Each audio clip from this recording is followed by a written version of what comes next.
All right, testing, 1, 2, 3. What's going on, fellow rogues? It's Mass Mayor here, and welcome in for episode 8. I always say episode. Chapter 8. Yeah, that's the word. Chapter 8 for Nightmare Country. So, in the previous chapter, things kind of got a bit dark in the sense that, we basically started things off with the conclusion of the fight between the new arrivals and Hell's Prophets, with Cayenne having gaining a pretty decisive victory on Stonewall, the first time that anyone ever actually has done, beating Stonewall in a fight, with Cayenne, basically, doing a German suplex, dropping Stonewall in the back of his neck, knocking him unconscious. So following this, the new arrivals, with the exception of Crow, sat down with the girls and finally, gave them some answers, plenty of answers to the questions that have been bugging them for a while now. Pretty much ever since meeting them, as well as in a combination of meeting the guys, as well as everything over the past few nights. And following that, Cayenne had a very, bad reunion, guess you can say, with his brother, Jin, who was also the leader of Hell's Prophets. So following this, Cayenne's arm was cut off. Rin and Lupe were both, injured. And while, things pretty much, ended on a more, leash, with no more real bloodshed, considering that Walter Kendrick, the headmaster, Brian Kendrick, stepped in and pretty much, put a stop to, the fight between Cayenne and Jin. At least, for that part, in regards to that part, things didn't end with any more bloodshed, though it didn't necessarily mean that, things were over. The headmaster gave Jin a warning, pretty much telling him that as long as Cayenne was at the school, that Jin would not be there, and vice versa. And things ended with Jin, electing to leave the school, as well as, Dimitri, Stonewall, Bane, and Nero. And thus them pretty much, just no longer being members of Raven Rock University's student body. And thus, basically all of them being subsequently expelled. Following this, the headmaster, told Dusk and Fiona that he wanted them to go back to class, while, the nurses, saw to Cayenne, pretty much reattach his arm. And while this is going on, there was a slight argument between Dusk and Fiona, considering that, Dusk had learned that Fiona had been keeping things from her, not just about dark drives, but also that she had seen Lord Serac, just a little while prior. This led to Dusk succumbing to a bloodlust episode and almost feeding on Fiona. And from here, Oki stepped in, used her siren abilities to scream in Dusk's face and not, to pretty much, incapacitate her. And after this little event, Rin, Lupe, and Finch met up with Oki, and Oki, Dusk, and Fiona, and pretty much, started to fill her in on, pretty much everything that had been going on prior and who they were and such. Not really the best, pretty much reenactment, or what would the word be? Well, I don't really know what the word would be or whatever. It's been a bit of a rough day, rogues. It would be, I guess we can call it a recap. Yeah, that's the word. I don't know why that escaped me. But anyways, so pretty much picking up where we left off before. Several hours have passed, and now it's nighttime here at the start of this chapter. But also, before we get started, I, of course, want to let you guys know that, as I've said, this may be the last of these for a while. Chapter 9, I'm going to definitely have to go in and do like some heavy editing of it. It's not even really available on Wattpad just yet. So this is like the last chapter that's available to read on my Wattpad page. So I do want to get chapter, 9, as well as I think I'll have enough left of the book to where we probably will get like chapter 12 or 13. I don't know. There's definitely a few chapters left, but I got to get all of them edited and, get them ready.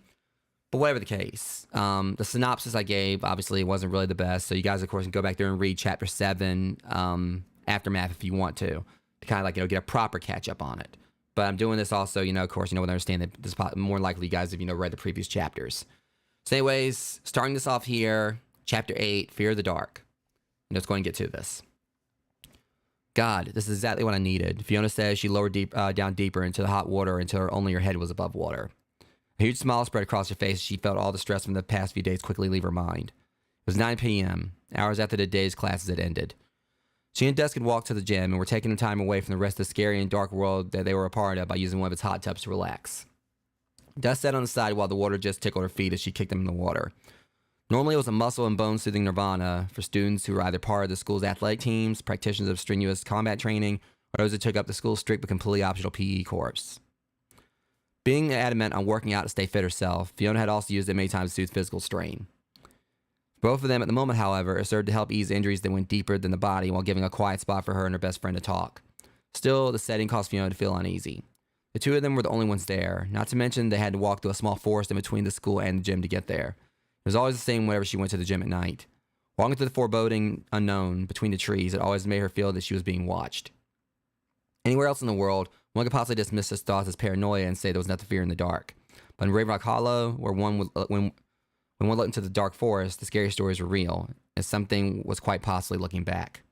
The gym itself was a large building containing multiple dark corridors with only lights on the large open area being where the pool and hot tubs were, and the dim fluorescent lit hallway the two had entered from. Even so, it wasn't that big of a deal as it would have been if most of the events lately hadn't come to clarity to leave her completely paranoid over any dancing shadow or gust in the wind. Events that, though likely not often happened again still, it reminded her that some shadows in the trees belonged to friends watching out for her, namely those 5 compassionate boys she had met earlier that day. She truly felt relieved knowing things for the first time in the past few days seemed to have calmed down, at least most of those things. Fiona had explained the concept of dark drives to Dusk on her way to the gym, and while Dusk seemed scared at first, after being told it was normal for anyone supernatural, she embraced it. So, maybe I'm not so weak after all, she said with a slight smile. But Fiona still hadn't told Dusk of her encounter with him, Lord Serac.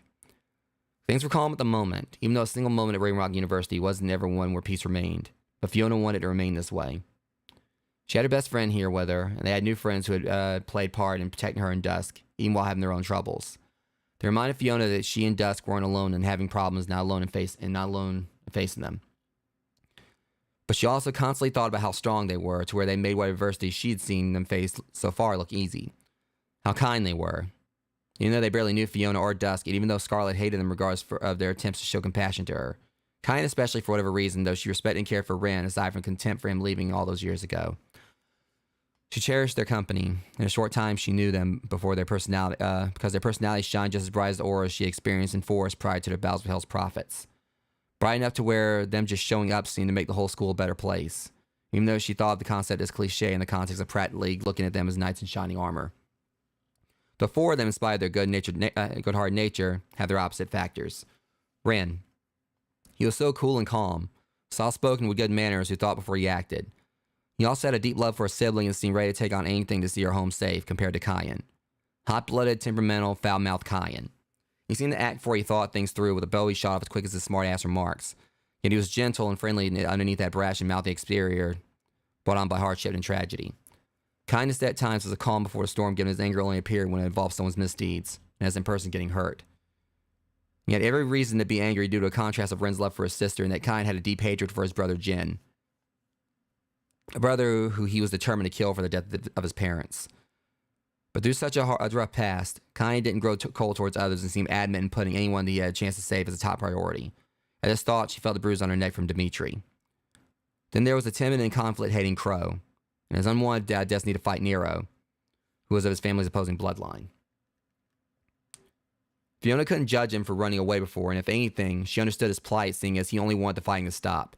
Even as calm and peaceful as Ren's mind seemed to almost perpetually be, he still fought without hesitation if needed.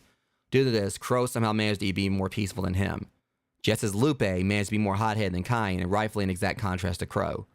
Lupe loved to fight, and honestly, any beast who could take on Bane Blood Moon hand-to-hand, claw-to-claw, fang-to-fang, who in their right mind would attempt to tell him not to fight?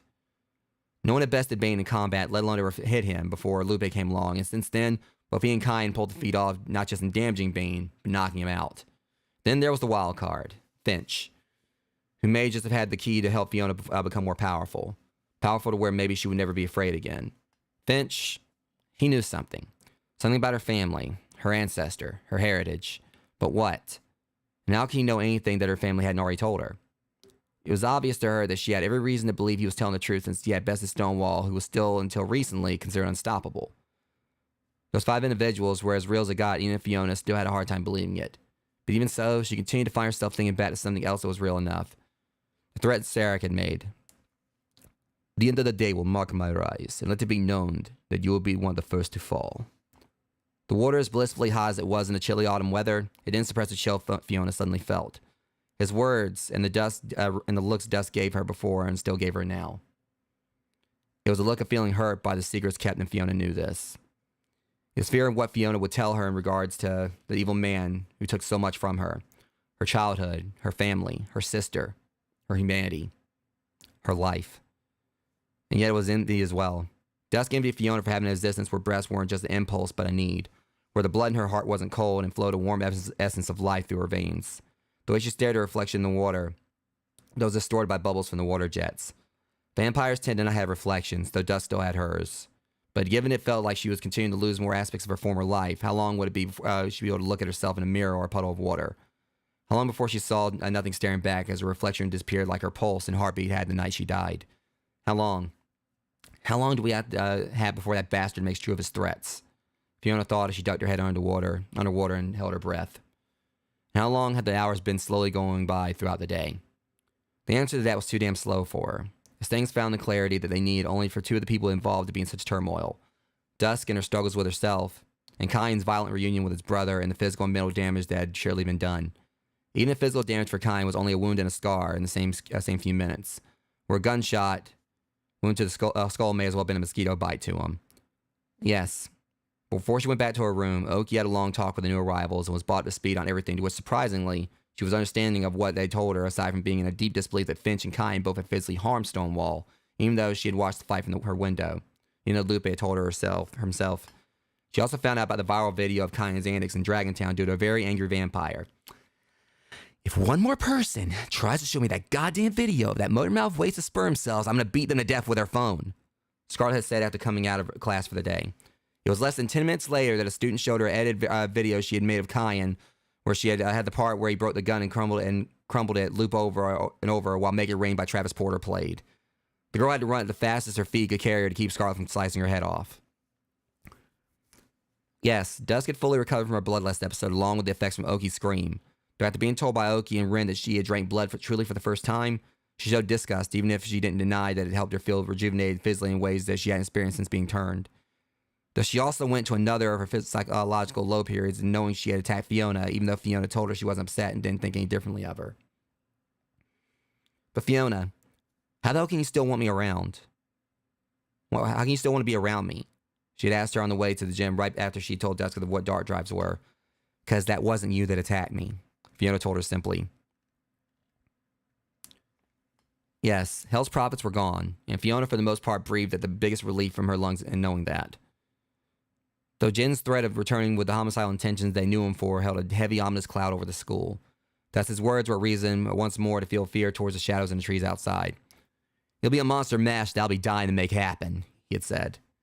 And yes, after a 4-hour process and many angry screams, Kyan had recovered from his injuries. Even if he didn't make it easy for anyone to help him. Damn it, someone hold him down. I can't even get close enough to the wound, one nurse had yelled. They had attempted to stitch his arm back on, but due to Mr. Kendrick's narcoleptic charm that had been cast wearing off, Kine was fully awake and livid, like a bag full of Tasmanian devils. Don't touch me, or I'll throw you so hard back in time that you'll relive being a snot-nosed little asshole whose only medical career is crocodile dentist and operation, Kine screamed. Aside from speaking very outlandishly, although he did so habitually anyway, the fact of how hysteric Kine was from his urge to find gin combined with the pain he was in caused his heart to pump blood so fast that it was pouring rapidly from the wound, and eating through the tile floor. Why is the morphine taking effect? Another nurse said. He keeps causing the bags to implode whenever we put an IV in his arm. His blood's practically volcanic right now while building up heat pressure in his veins, another nurse explained. Get your fucking hands off me! I need to go find Jen! Kine yelled as his entire body went ablaze, causing him all to jump back in the hospital bed he was on to ignite as he fell to the floor while it burned into nothing was left but the metal frame. It wasn't until Lupe came in and delivered a well-impacted punch to Kine's face and knocked him out, due to him being weak enough to do so, that the nurses could work on his arm without issue. It took countless stitches, but even so they stayed in for only a couple of hours since Kine healed quick with only another scar added to the many he already had. Yes, Kine had healed. But as soon as he awoke and found that he had the full motion of his arm, he grabbed his sword. Then came that argument when he found out that Jim was gone. Do you have any idea what you've done? Kine yelled at John Kendrick. I just noticed, like, earlier at the start of this, I botched, like, Kendrick's, I like the headmaster's name right. I think I called him Walter and Brian. It's actually John Kendrick. Sorry about that, guys. And it was, Kine, you need to calm down, my son. Think about what he did to you, your friends, let alone what he did to you. That their exile from the school means that there will be no more threats by them, Mr. Kendrick explained. But at least with him here, even if I couldn't kill him, be it simply out of lack of power to or due to your rulings, I could have kept him in my sights. Preferably with an arrow aimed at his forehead, compared to him being out there wreaking havoc on anyone he sees fit. Kine lashed out. But we have peace here now, with the exception of a few other volatile students. But they aren't so heartless as your brother and his gang. Some even want to be the image of compassion I try to spread yet are unsure how, Mr. Kendrick told him. The hell with your image and dream, goddammit. You let that psycho and his friends loose out there among innocent people compared to them living here on campus. You talk about peace? Kine shouted. Peace for the students here while the authorities handle any danger he may cause, Mr. Kendrick said. So, not only are you saying that you did this to protect us, but you did so by just making him someone else's problem? There's no authority in the state that can stop him if he were to go on a rampage. And you say you would love to see a world with less incidents of monsters killing humans aimlessly? Have you even taken in mind that maybe he wanted to be expelled? Something I don't understand your moral standings behind the scenes is with how many students him and his group have killed. You didn't give him the boot, yet I fight him, and though he didn't kill me, you suddenly yank his thumb from his ass and make him put it by the road? The hell with this, Kine retorted before storming off out of the building. No one had seen him since, but it was no secret that he was still present on the ground since his motorcycle was still in the student parking lot, with that presence being painful for some. You have the nose here, so go find him. Ren told Lupe as he wiped grease from his hands. Lupe had explained to Ren that Kine's brakes had failed earlier, so he had taken the motorcycle off the truck and just finished repairs as he walked back inside. Why can't the magic 8-ball here locate him? Lupe says he pointed at Finch. I'll ignore that remark. Though to answer your question, I've already tried locating him, and I'd rather not deal with that massive onslaught of racing thoughts that's going through his mind. Given his temper is fired enough right now to melt a diamond, Finch said. Well, I'm not going to go find him. You ever see Kine with that fucking arrow when he's angry? Lupe said. Are you implying that you are scared of your rival? Ren asked Lupe. Lupe didn't answer verbally, but instead let out a howl as he transformed and ran back out the lobby door. Underhanded, and a dick thing to say, but also genius and effective, Finch said. 15 minutes later, Lupe had come back in the door. Did you find him? Ren asked. Fuck you, Ren, is all Lupe said as he walked by.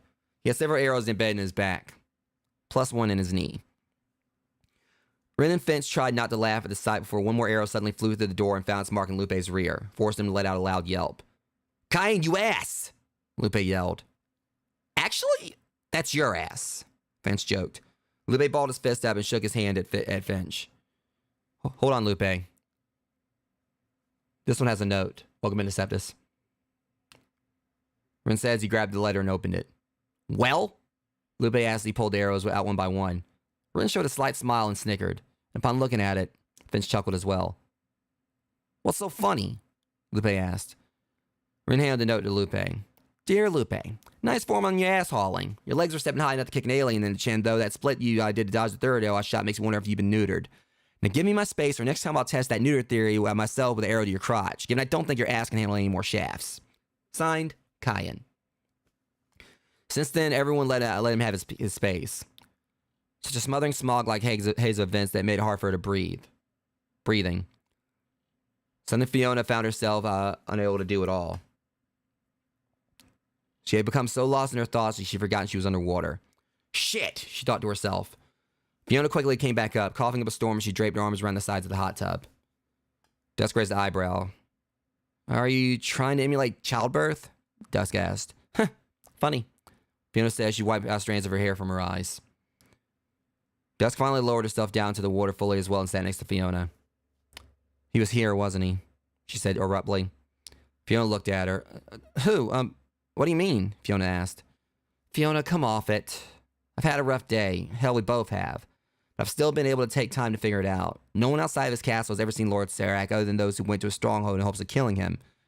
Given he lives in a very secluded life, you gave far too good a betrayal for it to just be a coincidence. Dusk said. Lives a secluded unlife, you mean? Fiona said to correct her. You know what I mean. Just tell me you saw him. They was here. For me. Dusk asked as she looked down. Fiona only nodded her head. Dusk sighed as she looked away. I've never felt anything like that in my life. I didn't think such pain was possible without being cut or burned or anything where one was touched, but he never even laid a hand on me. I felt like my body was going to implode just from him standing there. Fiona said she thought back. So, he finally found me, Dusk said. He found you. That doesn't mean he has you or will have you, Fiona explained. Fiona, I have to go back, Dusk said. The hell you say? Fiona replied back in shock at her words. Yes, I say, so don't try to protect me. And that goes for everyone else as well. I'm not worth dying over, plus I have to know what happened to my sister. Even if it means going back to that horrible place. Dusk said with her voice breaking, showing she was about to cry. Whoa, what's all this talk? Do you really think I'm going to sit here and agree with that? Of course I'm going to protect you. Fiona said.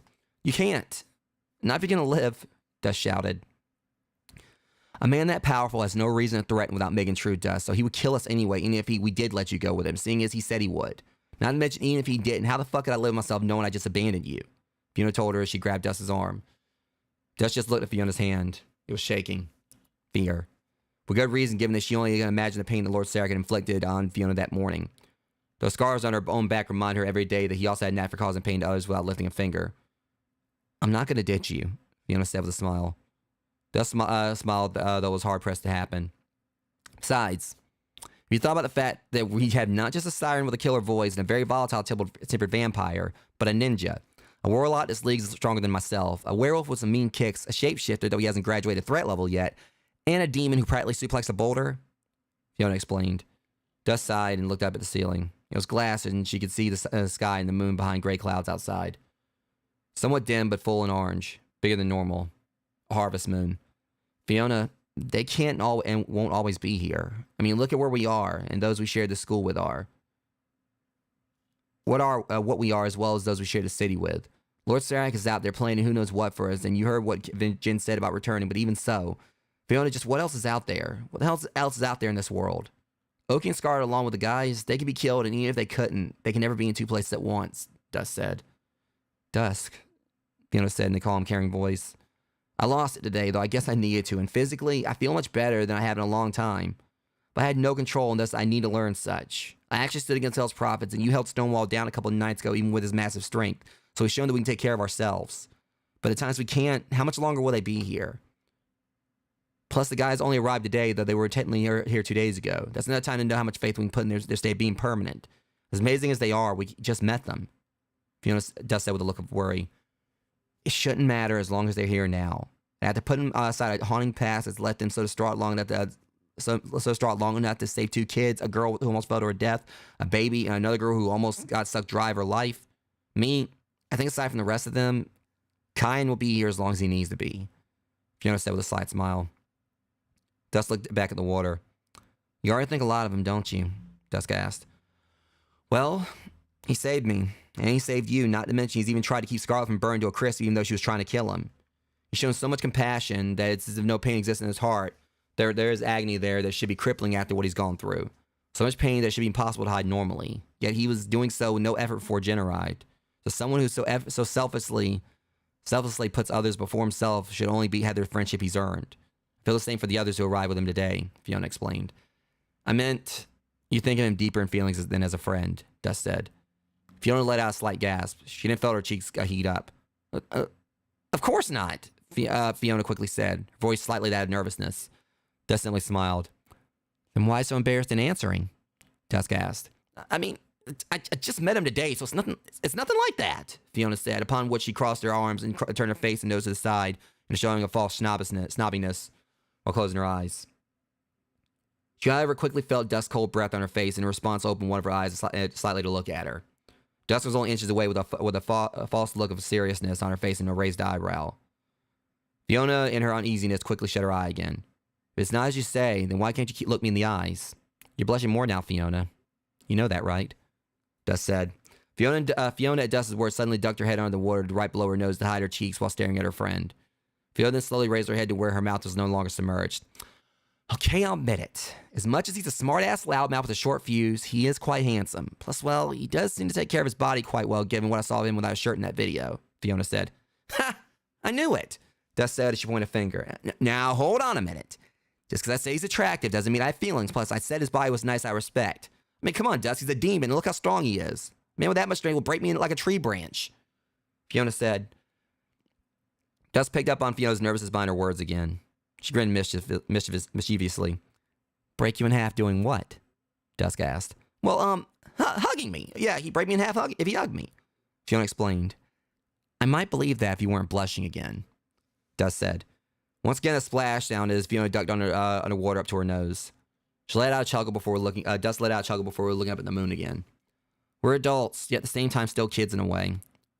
We're young and should be out having fun, going shopping while drooling and talking over cute guys and seeing the world for the bright side that does exist.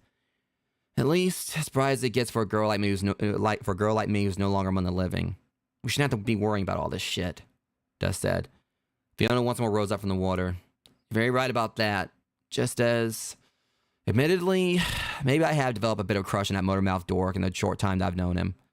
Fiona said as she looked up at the sky as well. Dusk looked at her and smiled before looking back up.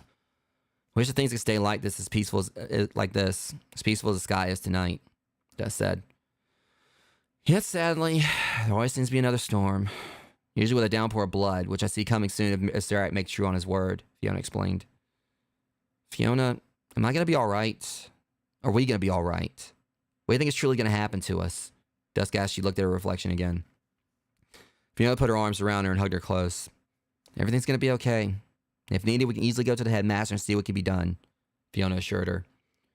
She was honestly unsure of the future, but she also knew how strong hope was. At this moment, given how much Dusk and her own existence mattered to her, she would continue having all the hope she could that they would be safe. Fiona then splashed her out of nowhere, causing Dusk to show a surprised look before smiling and splashing Fiona back. However, as they continued their playful antics, their smiles quickly faded when they heard the sound of laughter and loud talking far down one of the halls and saw 3 male students were making their way down the corridor to the pool. I guess we have company, Dusk said. The wrong kind of company, unfortunately, Fiona replied. 6-pack abs and short swimming trunks. Thick gelled hair under a fedora on one of them, while second had a short mohawk. The other of the 3, however, was the redhead student who got belittled by Kyan earlier. So what happened with that one girl you met at Alex's party Saturday? The redhead said to the student with gelled hair and a fedora. Dude, come on. This is me you're talking to. What didn't happen with her after the doors closed? He said with a cocky grin. Ugh, pigs, Fiona said. That's an insult to pigs, so don't flatter them. Dusk responded. Well, are you going to stick to the relationship? The Mohawk student asked him. What's fun in that, bro? I suck it all right, then I bailed. So what relationship? He bragged. Dimitri sure as hell made a legacy before leaving the school, Dusk said as she stared down the trio who were coming close to the room they were in. That has nothing to do with it. That's Clint Brands, the biggest player at the school next to Dimitri. We should go. Fiona said as she rose up. Dusk quickly pulled her back down. Okay, Dusk, what's the deal? Just a little tight. Fiona said.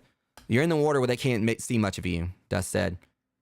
It's common for a girl to wear a bikini when she goes swimming or gets in a hot tub. Hell, you're wearing one too, remember? So what are you getting at?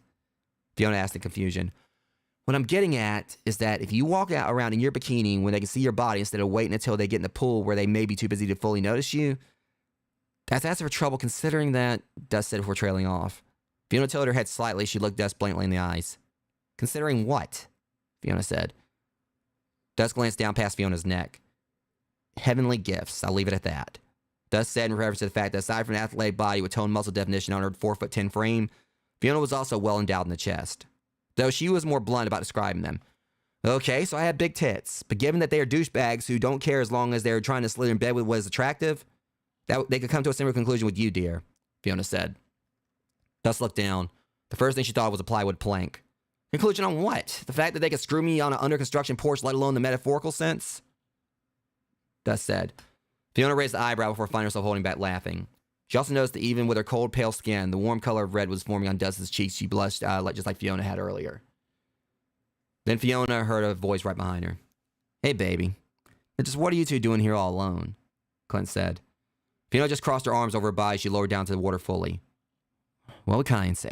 Okay, this was the kind of jackass that his sarcastic fluency was super effective towards, she thought to herself. Suddenly, she imagined Kyan's mount at full speed, saying an insult appropriate to the situation. Even though the image of him in her head took on the form of a stylized chibi, pointing his finger down in a lecturing fashion at a similar yet much tinier chibi version of the Three Deviants, speaking with a high-pitched voice, though a mouth somehow so large could fit a basketball in it. She took the thought, his practically precognitive rapid-fire speed at which he could do a comeback, almost too fast to be called a comeback instead of a never left. She then imagined the person he insulted trying to advance on him only to be too predictable for Kyan and leaving out of embarrassment, as Clint's friend, the redhead, had done himself when Kyan verbally assaulted him. What baby? I don't see one. Are you referring to one of the girls, several girls you manipulated and sleeping with you may have gotten pregnant? Shouldn't you pay more attention to the child support payments you had piling up and less attention to me? Fiona retorted. Okay, that was good, she thought to herself. Dusk herself had even opened her mouth wide in shock as if the wisecrack was too smooth even for Fiona. He would leave now. His ego was bruised. He was insulted and promptly shut down in front of his friends. The chibi versions of them in her mind each laid in a pile on the floor with an impossibly large outpouring of tears in their eyes, their mouths letting out a high-pitched cry of defeat. All the while, a chibi version of her stood over the conquered forms with her hands on her hips and a crown over her head. Her smug look even more apparent after Kyan's chibi high-fived her. Oh, damn! That was rough. But I can give you something rougher, Clint said in the air with an arrogant smirk. Chibi Kyan and Fiona's eyes widened in shock as their mouths fell to the floor. Persistent bastard, she thought once more. She had to remind herself that while if Kyan had said it, Clint may have retreated, Kyan was also not a female and thus not possessing of the assets that Clint liked to attempt a conquest of, thus not the opposite gender of the straight male that he was. But she was no prize of his nor any male who didn't earn her. The way it was supposed to be as a human or other species at least capable of thinking the same means as a human being, or earn the affection of another with genuine kindness with no ulterior motives. And she was about to show him how wrong he was if he thought she was an easy lay to put away for another day. She was trying to be a bit more spectacular with her vernacular. I can indeed say it. Harsh, spelled H-A-R-S-H. Now, while we're on the subject, the way to pronounce perspective prioritized diatribe propelled with pinpoint precision towards your ego, a.k.a. cruel words fueled on contempt conceived by your cockiness compared to the commonly concocted con artistry you as a charlatan have tried to coerce me in bed with, can you spell testosterone-driven man whore? Or is that too much for you to grasp, which is a contrast to what you have in your pants that tweezers could even grip? Fiona said coldly yet in sheer eloquence. One who didn't know her prior to tonight might say her words were a side effect of meaning that well-versed Wren. But Fiona's intelligence was well developed and honed before meeting him. She was simply selective on who she used bigger words to lash out at. Such as someone who, if he had the intelligent intellect to remember what she said, would likely need a dictionary to even know what the words charlatan and diatribe meant, and who would also be confused into leaving her alone. Okay, plain hard to get. I love when a girl does that, Clint said with a chuckle.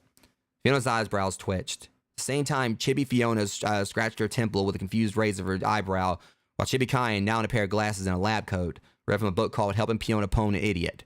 For Idiots. He didn't take the hint. Then again, in her mind, a person needing a brain needed to be brought to confusion. I'm in my 20s, idiot. I'm not a girl, but a woman. With dignity and standards, might I add, Fiona insulted.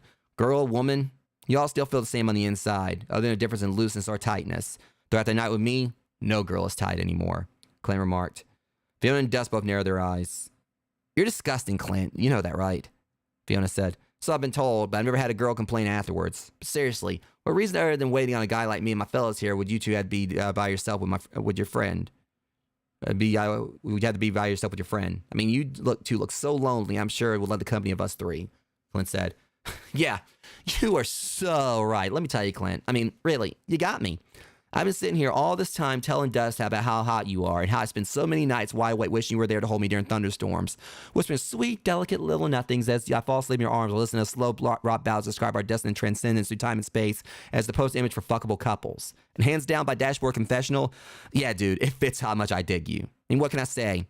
Clint, I want you to get over yourself. Or more preferably, get 6 feet of dirt over yourself, assuming that's enough dirt to cover the toxicity you admit. Fiona said sarcastically as she stared at him with only her head visible above water. The verbal force her mouth snapped with only fitted the fact that she resembled a crocodile floating in a bog. You know, you should really watch your mouth since you're allowed my friend isn't here to speak for you this time, the redhead said to her. At these words, Chibi Kyne's book, lab coat, and glasses turned to ashes before he started to run forward. Eyes sparkling like his real-life counterpart as a spew of high-pitched profanity exited his lips. All the while, Chibi Fiona tried to hold him back. Let me at him, I'll kick his fucking ass! Chibi Kyne proclaimed. Yeah, though it's a shame he's nowhere around because I'd love to be the one responsible for his jaw getting wired shut, Mohawk student said. Don't flatter yourself, given that Kyne took down Stonewall after all, so what makes you think you could take him? His shadow could knock you out. Dust suddenly shot off. Fiona realized she wasn't the only one that Kyne gave more of a mouth to than what she already had. Not that Dust didn't already have a knack for a snark on occasion. But still came out of nowhere, and her insult was enough to shut the student up as a bead of sweat dripped down his face. Enter Chibi Dusk, holding a sketch of Stonewall, his eyes in the style of X's with Chibi Kyne in a Tarzan-style loincloth beating his chest. Fiona kept her eyes on the redhead. What she said. And let's be real here. You never had the balls to call Kyne, let alone his other friends, anything directly to their faces. More so due to what happened this afternoon. But in all due respect to him, I don't need Kyne, though I have to say it was amusing watching the new guy, who hadn't even attended orientation yet, own a second-year student so easily. I have other friends, around 900 of them to be exact, in the form of spells in my book. So please don't tempt me, unless you want the rest of your body to be red as well as I make you sweat every drop of blood in your veins out of your pores. Fiona said, causing the redhead to step back slightly. You mean these spells? The student with the mohawk said as he quickly reached down to Fiona's messenger bag on the floor and grabbed the spell book out of it. Hey, don't touch that, she yelled as she jumped up and out of the hot tub. Clint showed another grin. Quite the body to go with that mouth of yours. Clint says he nodded his head while looking her over, stopping his eyes again on her chest. Fiona ignored his words as she tried to take the spell book from the Mohawk student, only for him to toss it to the redhead who opened it. Hey guys, the little bitch actually knows about some bad voodoo, as she said. The spell here that can cause any part of someone's body to instantly rot and fall off. She also has another that can render a dude impotent. Guess it's a good thing she won't be getting it back too quickly, he said. Damn it, give me my book. You have no idea what kind of power you're messing with. It's dangerous, Fiona shouted. She tried to rush at him with her fist balled up ready to swing, only for Clint to grab her from behind, clutch his hand around her waist. Let go of her, Dust yelled as she got out of the hot tub, only for the student with the mohawk to grab her before picking her up and tossing her in the pool. Upon landing in the water, Dust started kicking her legs and floating her arms wildly as she panicked and coughed on water. She had been thrown into the deepest part, which compared to standard pools was 300 feet in depth to accommodate some of the aquatic students at the schools, such as mermaids. Something that wouldn't have been a problem if not for one thing. You bastard, she doesn't know how to swim, Fiona yelled as she stomped on Clint's foot with enough force for him to loosen his hold on her. Though she intended to make sure he prioritized holding something else, specifically a bag of ice. A howl of agony followed as Fiona's leg fiercely connected with Clint's crotch, sending him to the floor. To clarify, I don't need my spells to cause a guy to be impotent, she said as she attempted to run to the pool. Before she jumped in after Dusk, however, the Mohawk student grabbed her. Get off me, she's gonna drown, Fiona screamed as she struggled. Kinda hard to do since she's already dead, the redhead told her. You idiot, even though she doesn't have to breathe, she's still panicking, she's taking water into her lungs that'll cause her pain. Let me go, Fiona says she fought and struggled still. She then saw Clint walk towards her, gripping a certain delicate area. Trust me, babe. What I've got waiting for you here, it's not just your friends insides you should worry about. That being said, I guess I'm going to have to knock you out and have some fun with you, he said as he balled up a fist. That's when Fiona thought about it. She remembered hearing from other students that Clint was an incubus. A male demon similar to a succubus in that it consumed souls through sexual intercourse during sleep. No wonder no girl complained after a night with him. They didn't survive to see another day. He then swung his fist at her, caused Fiona to gasp and look away as she clenched her teeth, waiting for the impact. She then heard a noise similar to a clap, and after opening her eyes, saw that another hand had caught the fist with its palm. Ren was standing there gripping Clint's fist tight. Such ill manner attempting to strike a female, Ren said as he glared at Clint. Fiona then heard a squeaking sound and saw that of all things a dolphin was in the water and slowly swimming slowly as Dusk held on to it while I pulled her to the shallow end of the pool. She noticed it had been Crow as he transformed to his human form and patted Dusk's back, leaned to her heaving before an outpour of water exited her throat, followed by a series of coughs. She didn't look back at the scene directly in front of her as she heard Clint grunting. He was struggling to pull his fist loose from Bryn to no avail. All that muscle, and it seems just for show. It is quite pathetic that as skinny as I am, you would not seem capable of what will you play off with your physical condition, Bryn said as he showed no sign of strain in holding his grip on Clint. Clint then tried to swing with his other fist, to which Bryn caught it as well. He then tightened his grip, causing Clint to fall to his knees in pain as his knuckles popped. He then looked at the redhead. Only once I asked you to give the lady back her book. From there, we are to step outside so we can settle this without school property being broken. Bryn told him. You want me to give it back? Well, go get it, he said as he threw the book out towards the pool. No, Fiona screamed. Well, if you insist that I do so, Bryn said. At that, he quickly twisted his arms, causing Clint to spin towards the ground as his hat flew off his head. The split second he did this, however, Bryn teleported into the path the book was thrown and caught it before teleporting back to where he was and putting a foot out. While Clint hit the floor back first with a hard thud, Bryn caught the back of his head with his leg just in time. He then handed the book to Fiona. I'd rather you stay conscious since you need to be taught some manners, he said as he pulled his foot away, causing Clint's head to snap against the floor, though with less impact than what would have been. You said for us to step outside? Why should when we can kick your ass right here? I saw what you did to Dimitri earlier, but it was a fluke, not to mention those three of us and only one of you since your buddies aren't here. Otherwise, they'd have shown themselves. And your little shapeshifter friend over there doesn't count since I saw him bail on you this afternoon, the redhead says as he balled his fist up. If this would be what you prefer, but how could you dare fight me when this tiny woman here could beat you? I've seen her fight, so you may want to watch out, Bryn said. What the hell's that supposed to mean? You haven't seen me fight at all. And who the hell are you calling tiny? Fiona says she looked up at Ren, 4'10" to his 5'11" height. You piece of shit, the Mohawk student said as he ran at Ren. Fiona Howell was right in his path. Ren suddenly grabbed her from behind, seemingly to push her out of harm's way. That is until he kicked his foot up against the back of Fiona's ankle. It was through this that she unintentionally gave a hard kick to the student's shin, making him fall as he held his leg. Fiona swung around to Ren. You ass! That hurts since I'm not wearing shoes. I want no part of this, let alone any physical contact with them. Fiona shouted as she hopped up and down. The redhead then ran at Ren as well, though Fiona had her back turned so she didn't notice nor could she hear his footsteps due to her quite vocal shouting and jumping around. Given how Ren kept his eyes on the approaching foe, Fiona's yelling only grew more frantic. I believed that he was ignoring her.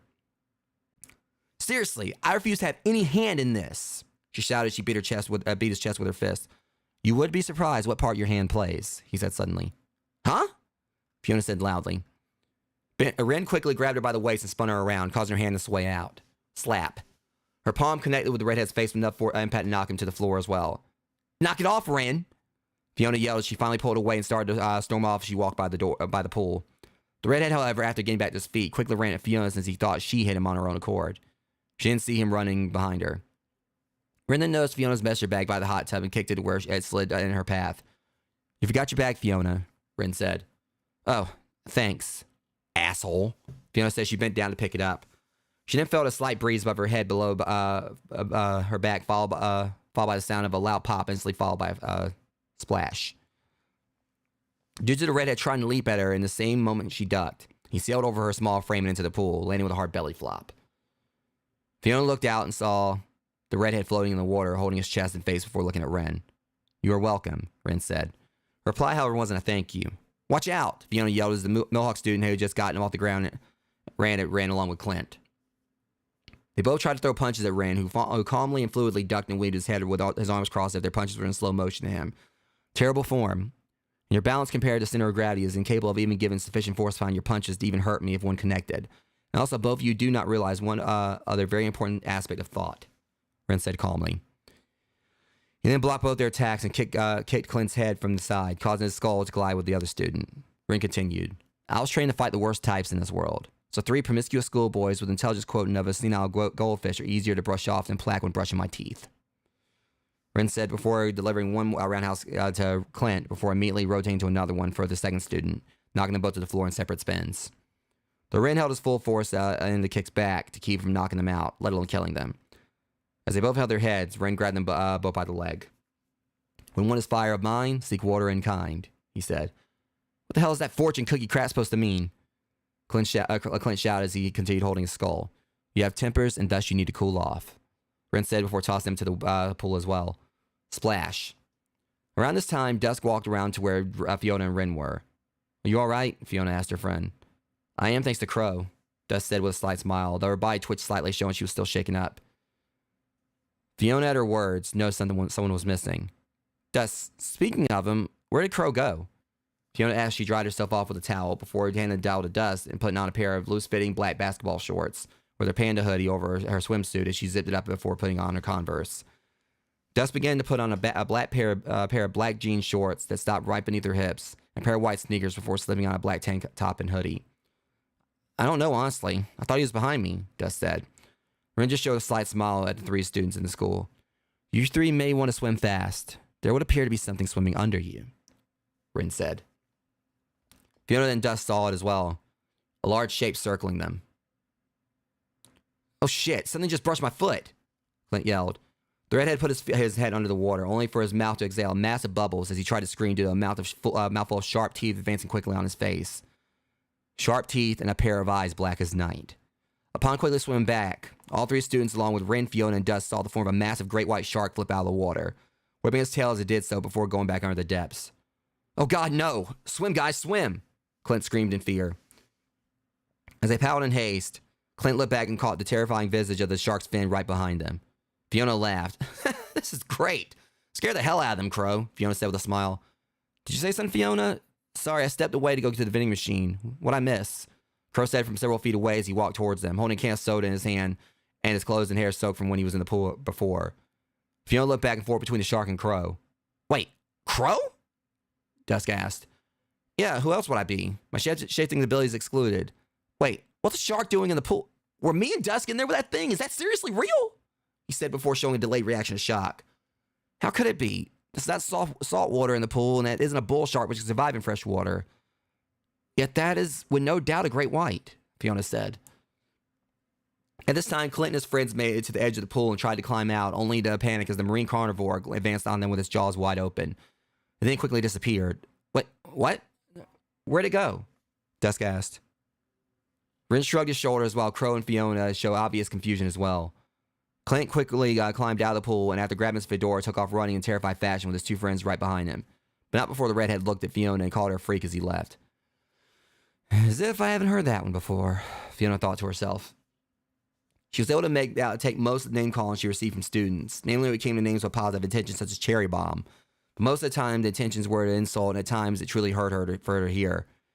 Some were jealous of her intelligence and fluency in academic studies. Some hated that she had cast spells on them with good reason too at times, such as when she used a charm to cause Nero's mouth to fly off earlier that very morning. Some criticized her for being more toward the line of a human than a supernatural entity, thus they felt she had no right to be at Raven Rock University.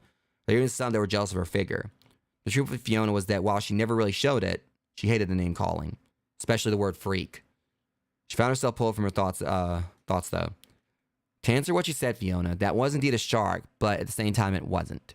They all heard Finch say before seeing him walk up, holding a small-sized tank of water. What's that supposed to mean? Dusk asked. He pointed up to the ceiling to which they saw one of the glass windows had been opened. You see, metamorphosis spells can be fun to play around with when you use it on something other small, because like cereal box prizes in that you honestly never know what you're going to get. And when I dropped in through the roof, just so happened to become a top-tier fish in a pyramid of if not the top fish to the megalodon species, given that the megalodon species of shark is extinct.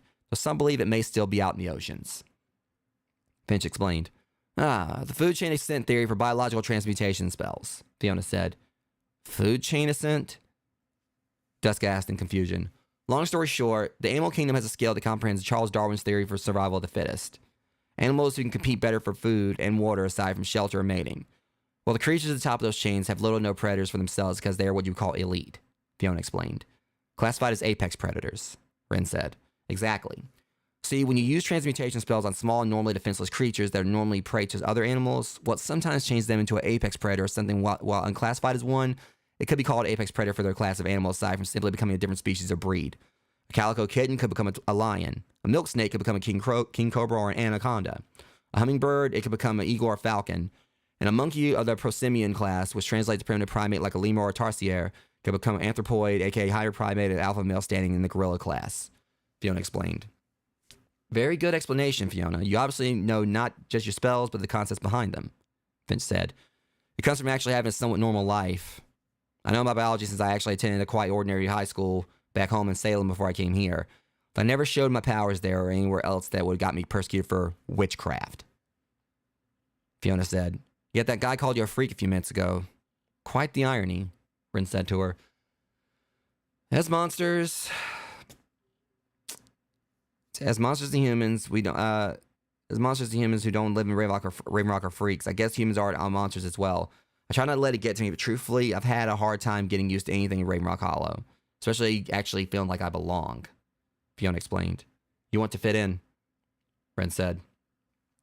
In a way, I don't care about social cliques or any of that popularity prioritized bullshit. So simply just being seen as a student and not prey or more of a monster than any other students is all I want. A couple years ago, I myself never would have known that vampires and werewolves and so on actually existed aside from stories my parents told me. But the dangers aside, I've loved the adventure of living here. Just not the fact they're being feared so much when I normally don't hurt or want to hurt anyone, she told them. The rapid mix of quick smiles that faded to frowns told Ren how much it really bothered Fiona. Okay, well now that with all that explained, I'm curious to something else, Finch.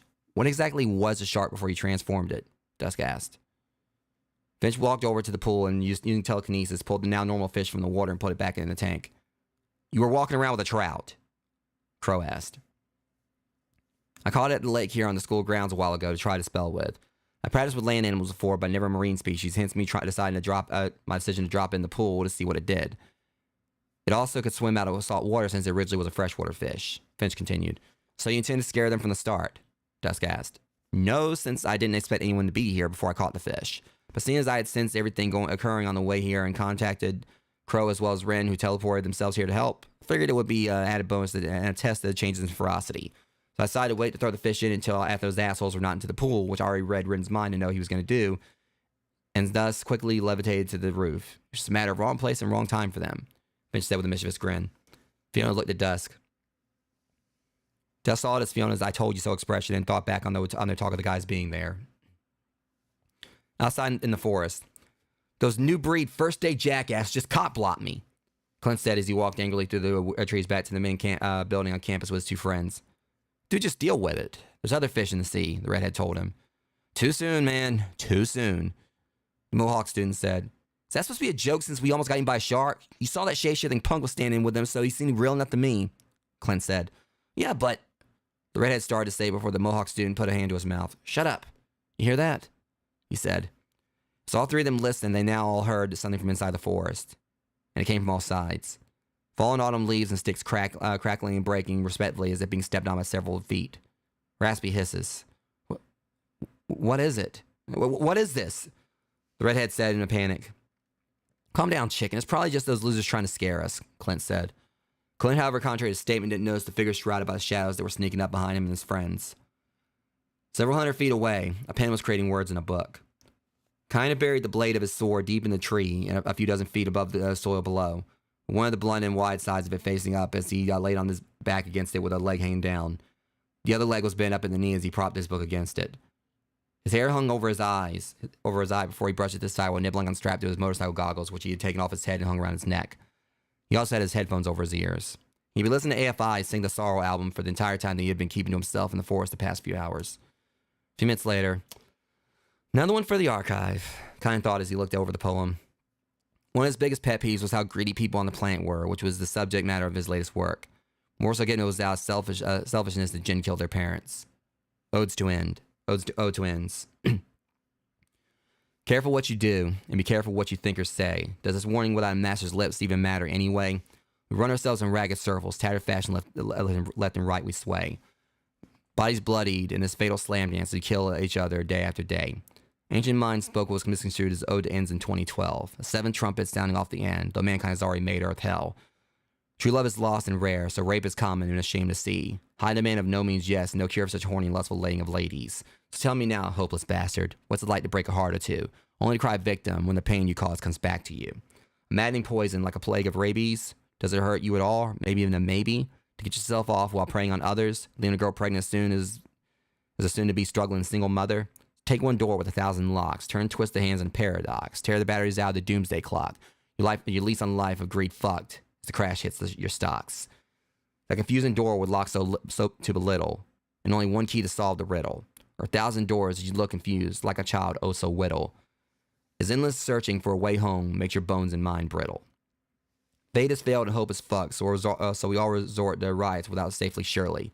Criticism and war, conflict and battle cries, as sacrifice complies, to love and peace and swan song, lip sync with worry. Don't fret, lovely, for death is suit and tie. Let's dress to impress on the day we die. The hell with the power hungry, fuck their greed. Instead of odes ends for homelessness, they proceed to sing a song of material things they don't need. Money that could save lives instead of used for their oh so conceited creed. Well, here's hoping my words piss them off. If I could be shelter for the homeless, give food overdue instead of a scoff. Cure cancer patients so they can continue to live, and help single mothers so they have a good life for their child to give. I've walked the path and went blow for blow, the worst of life, and my scars all show. So keep your money and keep the fame, because if you can take everything for yourself, then you can take the blame. Your wrongs never will be right, so such rights to glory you have no right to make. Though what we all have left, you think it's right to take. You're only human, just like the rest, so while I'm a demon, let me get this off my chest. I've got a fire to show, and you have no choice but to let me. Society is unbalanced and false parallels, with no sense of direction or symmetry. I may never find true love, but at least love for less fortune I've shown. I'm no hero, but still, saving a life is one of the best feelings I've ever known. So ask me, do I really look afraid to let my words be a coffin made? In its last rites to you, and odes to end, a sign it's too late to make amends. For your greed, a funeral transpired, as you burn with your money forever in hellfire. End. Kine nodded his head before putting the notebook back to his messenger bag. As he put away his MP3 player and his headphones, he pulled out a Nintendo Switch. Though the writing helped his racing mind a little bit, he had gotten bored with it, so he turned to another of his passions, gaming. Though his mind was still in torment. As close as I was. So fucking close after all these years. Could I have actually killed him as I've wanted to all this time? Kyan, man, you really need to pull this together, he thought to himself. As he continued to play the game, he then heard a noise, like a long fabric folding in the wind. Then behind the screen of the game system, his eyes caught a glimmer of something reflecting off the moonlight. A blade. Found you! Scarlet shouted as she slashed her side towards Kyan's skull. Kyan quickly rolled off the sword and grabbed the handle as he hung by his arm with a switch in the other hand. Again? Really? Okay, look, if you're gonna not let up on trying to kill me, could you at least wait until I finish this part of my game? Kyan said in a tone as if he had no care of almost losing his head before looking away from Scarlet and back at the game as he continued to play with one hand. Scarlet floated down in front of him with her arms crossed. Draw your sword. Now, she demanded in a calm voice. But I'm almost done with this shrine on Breath of the Wild, Kyan said. His words were met with the console screen suddenly going black, followed by a few sparks as a clean slice from Scarlet's side cut it in two. Kyan looked down as the section of the switch that he had been holding landed on the ground. He then slowly looked back at Scarlet. I didn't save my game, so you know, Kyan said to her before pushing his feet against the tree to pull the blade out and backflip him to the ground and sheathing his sword. He then reached to his bag and pulled out a second console before booting up and walking away. At the sight of that, Scarlet's body shook in rage. She gritted her teeth. You had a spare, she asked. It's not like I can't afford it. I learned the hard way with my profession that things can get broken quickly, so I always carry an extra since I like having a means to unwind after slaying a Hydra. Kyan replied without looking back. A nerve in Scarlet's head twitched as she descended down. Back to the matter at hand. You got lucky before due to having the sun on your side, but now you're fighting in my element. Scarlet said as she looked at Kyan with dark intent. I'd rather not think of what element your PMS falls in line to, but I have a feeling it's the same when you drink in a grosser concept. Kyan said with a disgusted expression as he kept walking. Kyan, I'll ignore that crude remark, though I have half a mind to, she started to say. Half a mind? At least you admit it, Kyan said. He still didn't make eye contact with her, which angered her more. Draw your sword, she said as she continued to follow him. I'm not fighting you, Scarlet, Kyan replied calmly. Too calmly. Scarlet in response gripped her side tighter. You have no say in this, Kyan, she said. Yet I just did, Kyan said as he continued to walk. Are you trying to be smart? She snapped. No, I'm just being honest, but assuming being smart was my intention as well, I would say I succeeded, he replied. Scarlet hunched her body over as she scratched her tongue against one of her fangs, let out a low growl. Kyan finally turned his attention from the game and looked back at her. Look, by all means, have at it if you think you actually can hit me for once, but otherwise stop wasting my time. You're irritated that someone other than you saved Dusk, and you're pissed because today you actually showed weakness when I tried to help you. Thus, your persona of not needing anyone was compromised. But you know what? Reality's a bitter pill you gotta swallow, no matter how much it leaves a bad taste in your back of your throat. Kyan told her bluntly. Shut up. What the hell do you know? Scarlet said as she gripped her side tighter still. I know people, and I know enough about you just from observing to know that you would have already swung that blade again if what I had said didn't just make you stop and think he's right, though you won't admit it. Kyan told her. Shut up, shut up, shut up! Scarlet yelled as she lunged at Kyan. He quickly turned around while dropping a switch in his bag. With one fast motion, he grabbed her scythe by the handle and yanked it from her hand before pushing her against a tree and locking eyes with her.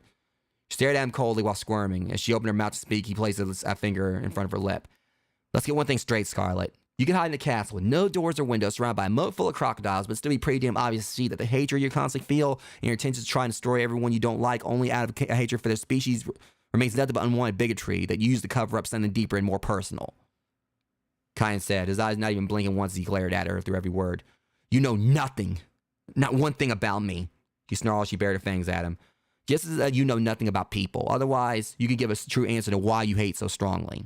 And when you give me an answer that doesn't involve trying to put me in a grave with poor execution, might I add, you can come find me.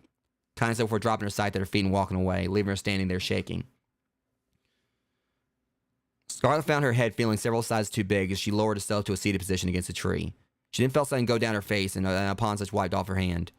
A single tear of blood. You bastard, she said to herself at the sight of this. This was the first time she'd ever recalled crying.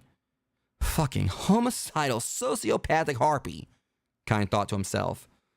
Then as he continued to walk, he heard multiple loud screams and quickly armed his bow in reply. Scarlet looked around as well, as if trying to place where the screams echoed from.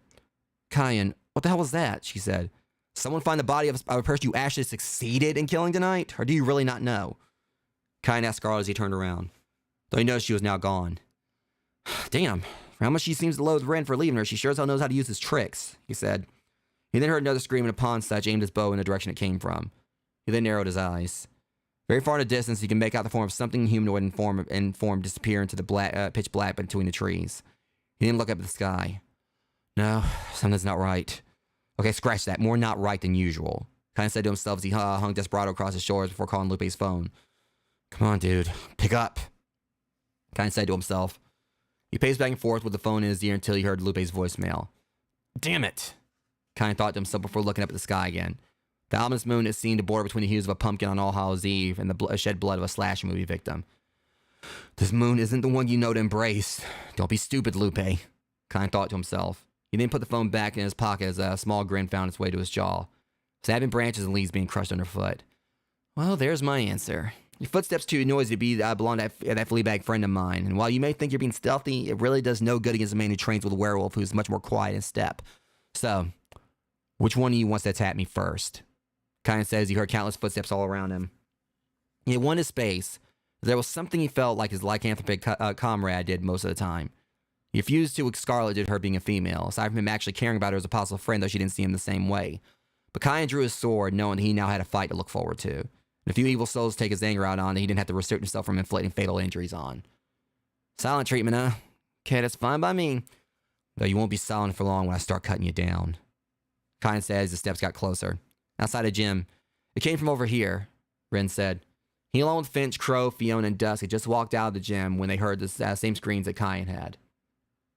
Upon stepping into the woods, each of them looked around, though all of them except Ren and Dusk had to focus their sight, but to no avail. I feel like we could cover more ground if more of us had night vision, Dusk said. Indeed, an extra set of eyes would help, like our demon's ocular perception, Ren said. Kyan can see in the dark? Dusk asked. An added benefit from so many years of training with his bow is that it enhanced his eyesight dramatically, though it was already superhuman to an extent due to his species. He can see several miles away along with perfect vision in the dark, underwater, and a few other settings where the vision of the average person would be compromised. Ren told her. Well, that isn't helping the rest of us here who can't see anything, Crow said. I've got that covered. Hold on, Fiona said. She pulled her spell book out of her messenger bag, and upon doing an incantation, an ethereal lantern formed from thin air, lighting an area around them. Seriously, dude, what the hell are we even doing in here? If a scream came from this area, wouldn't it be smart to go the other way? Crow said as he looked around nervously. It would be better to face an evil than to turn back to it. Whatever causes screams would possibly see fit to consider us prey as well, Ren stated. That only justifies my thoughts on just what the hell we're doing here even more so, Crow said. Hold on. What's that? It looks like someone is under the leaves right there, Fiona said as she pointed. There was a hand sticking out from under a mass of foliage in the distance. Fiona ran ahead to look as she shouted out to where the person could hear her. Fiona, don't run off, Dusk said in a high whisper. Hey, are you all right? Fiona said as she grabbed the hand. Pulling it from under the leaves led to the grim discovery of no body attached to it. Oh my god, oh my god, oh my god, Fiona said hysterically as she threw the hand down and twitched in uncontrollable convulsions. Finch put his hand over her mouth and a finger to his own. We're not alone out here, Finch whispered. Rin looked down to examine the hand. Even if the screams we heard before had never been a factor, it would still be easy to see this was recently done. The hand still has full skin tone with no decomposition. The blood is not coagulated to any degree, Rin explained. Mr. Kendrick said there are bears in the forest, Dusk told him. This is not done by an animal. This is torn off with bare hands, Rin said. But by who? Finch asked. Dusk looked up by unknown impulse, and as she did, her eyes widened. Well, we could ask him, but I don't think he's in any condition to talk, Dusk said in a nervous tone as she pointed up at one of the trees. Clint Brands was draped in the branches with all life absent from him. Aside from missing his hand, which told the group who the dismembered limb they found had belonged to, his entire chest and stomach were torn open, exposing his rib cage and his organs as what little blood that remained in his body dripped to the floor of the forest. His body from neck to legs was also covered in deep lacerations and bite marks. Fiona's face turned green. I feel sick, she said, and at that she found something rising in her throat before bending over and throwing up on the ground. Dusk patted her back before she looked back up. This is far worse than the student Dimitri killed this morning, Fiona said as she wiped a few tears formed from puking out of her eyes, before pulling a tissue from her bag and wiping her mouth.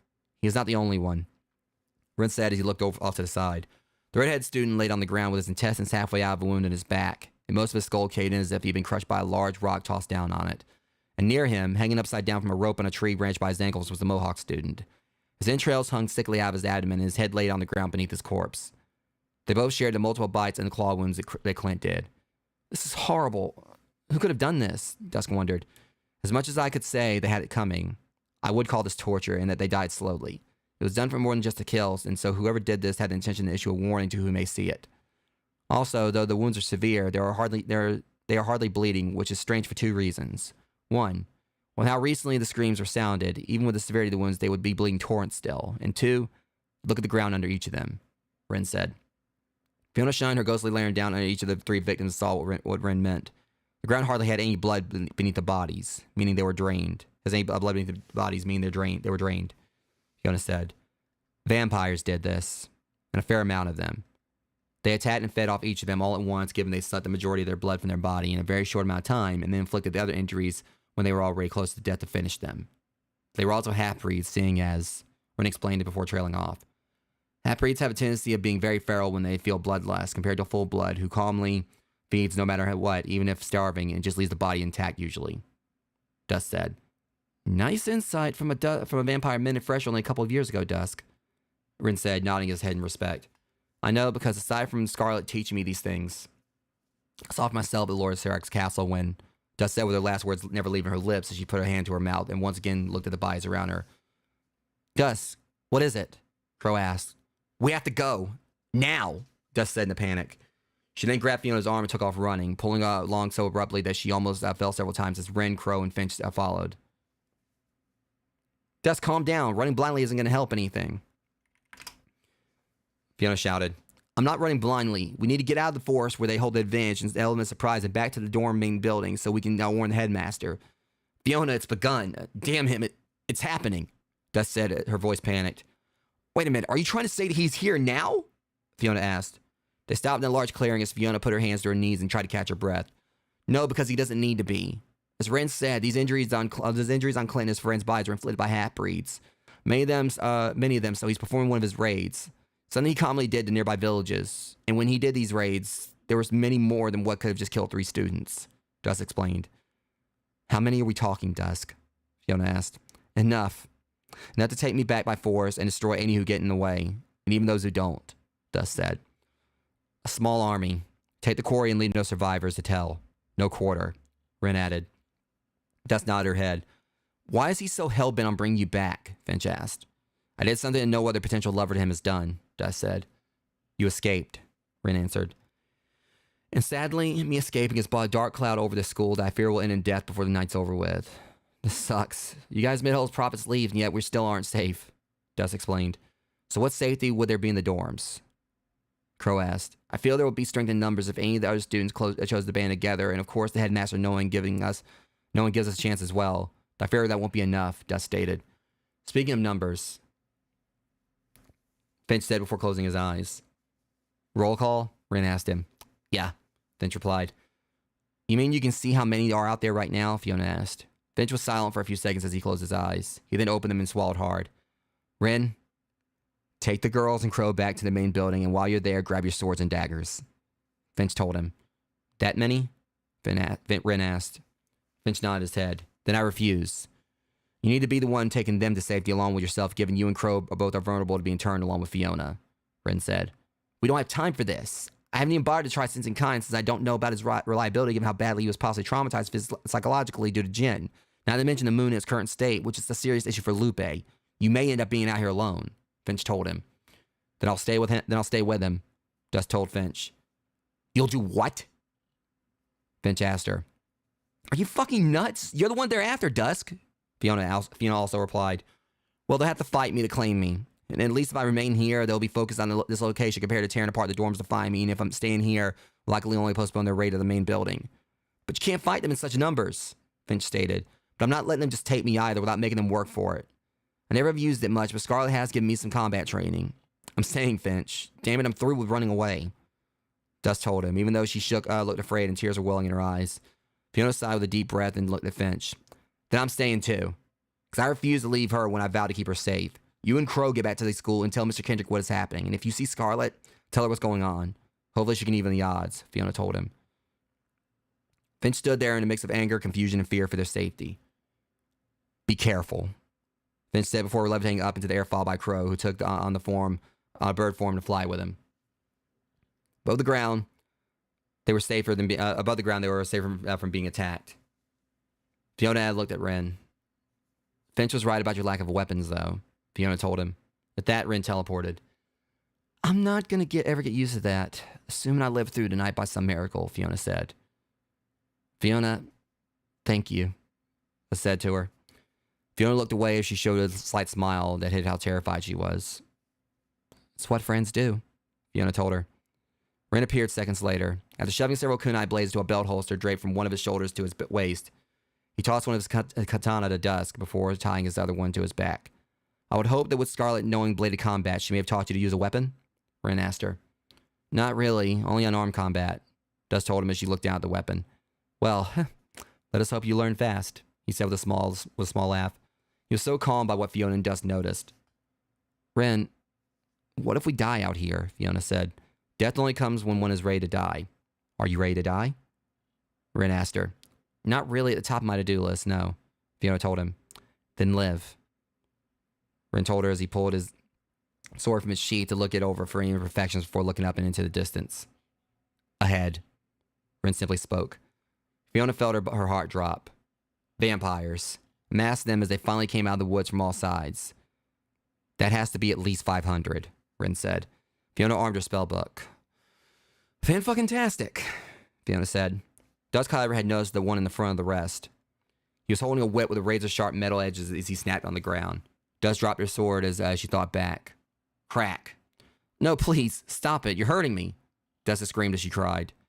Crack. She let out another scream as the whip crossed her back again. Bitch! We told you not to clean this floor. The blood from that child earlier was still fresh before you mopped it up. The vampire said. I'm sorry, please. It won't happen again, I promise. Just don't hurt me anymore. I still haven't healed from a month ago, Dusk begged. The vampire walked across Dusk's sore and bloody back before stepping in front of her and crouching down. He then put his hand to her face and to make her look at him as she cried in agony.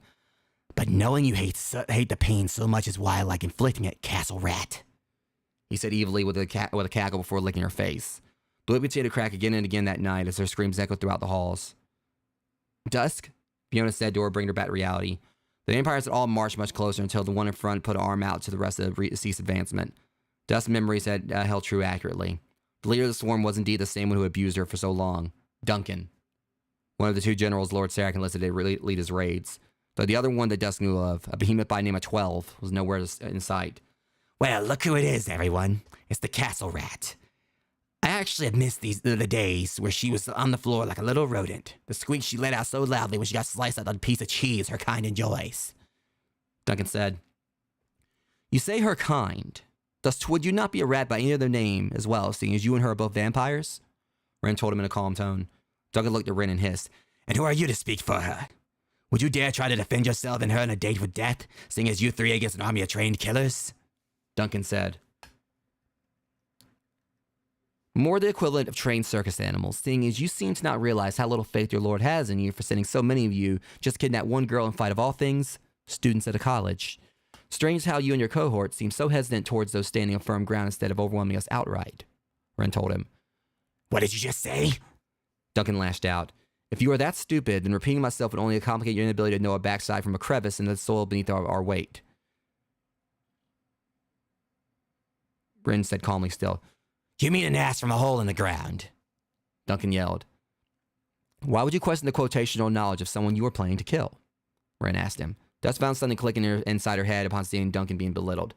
Well, you just proved yourself to be a genius after all. I'm actually surprised. Maybe that's why Lord Serac let you come outside, because you studied your homework? Dusk insulted. Shut up, Castle Rat. This doesn't concern you. Duncan yelled. Then why are you here if she is not of any concern? Ren asked him. Because we've been sent to kidnap her. Duncan replied. You mean chaperone her like a soccer mom? You are a joke, Ren told him. We are no joke or force in the slightest to be taken lightly, Duncan yelled. A lightly taken force describes what a girl gets from you in the bedroom. There's something called Blue Chew for that, though you actually have to be able to lay on a date first. A voice said from behind Ren, Fiona, and Dusk. Nice of you to join us, Kyan. These are our new friends. Ren said before looking at Kyan and seeing something unexpected.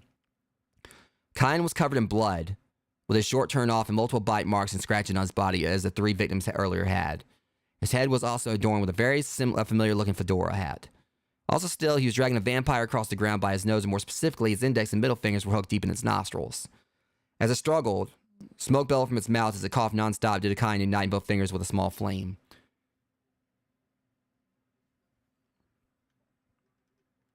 Yeah, we met in case you haven't noticed, and these punks owe me $25 for a new shirt since they messed up the one I was wearing.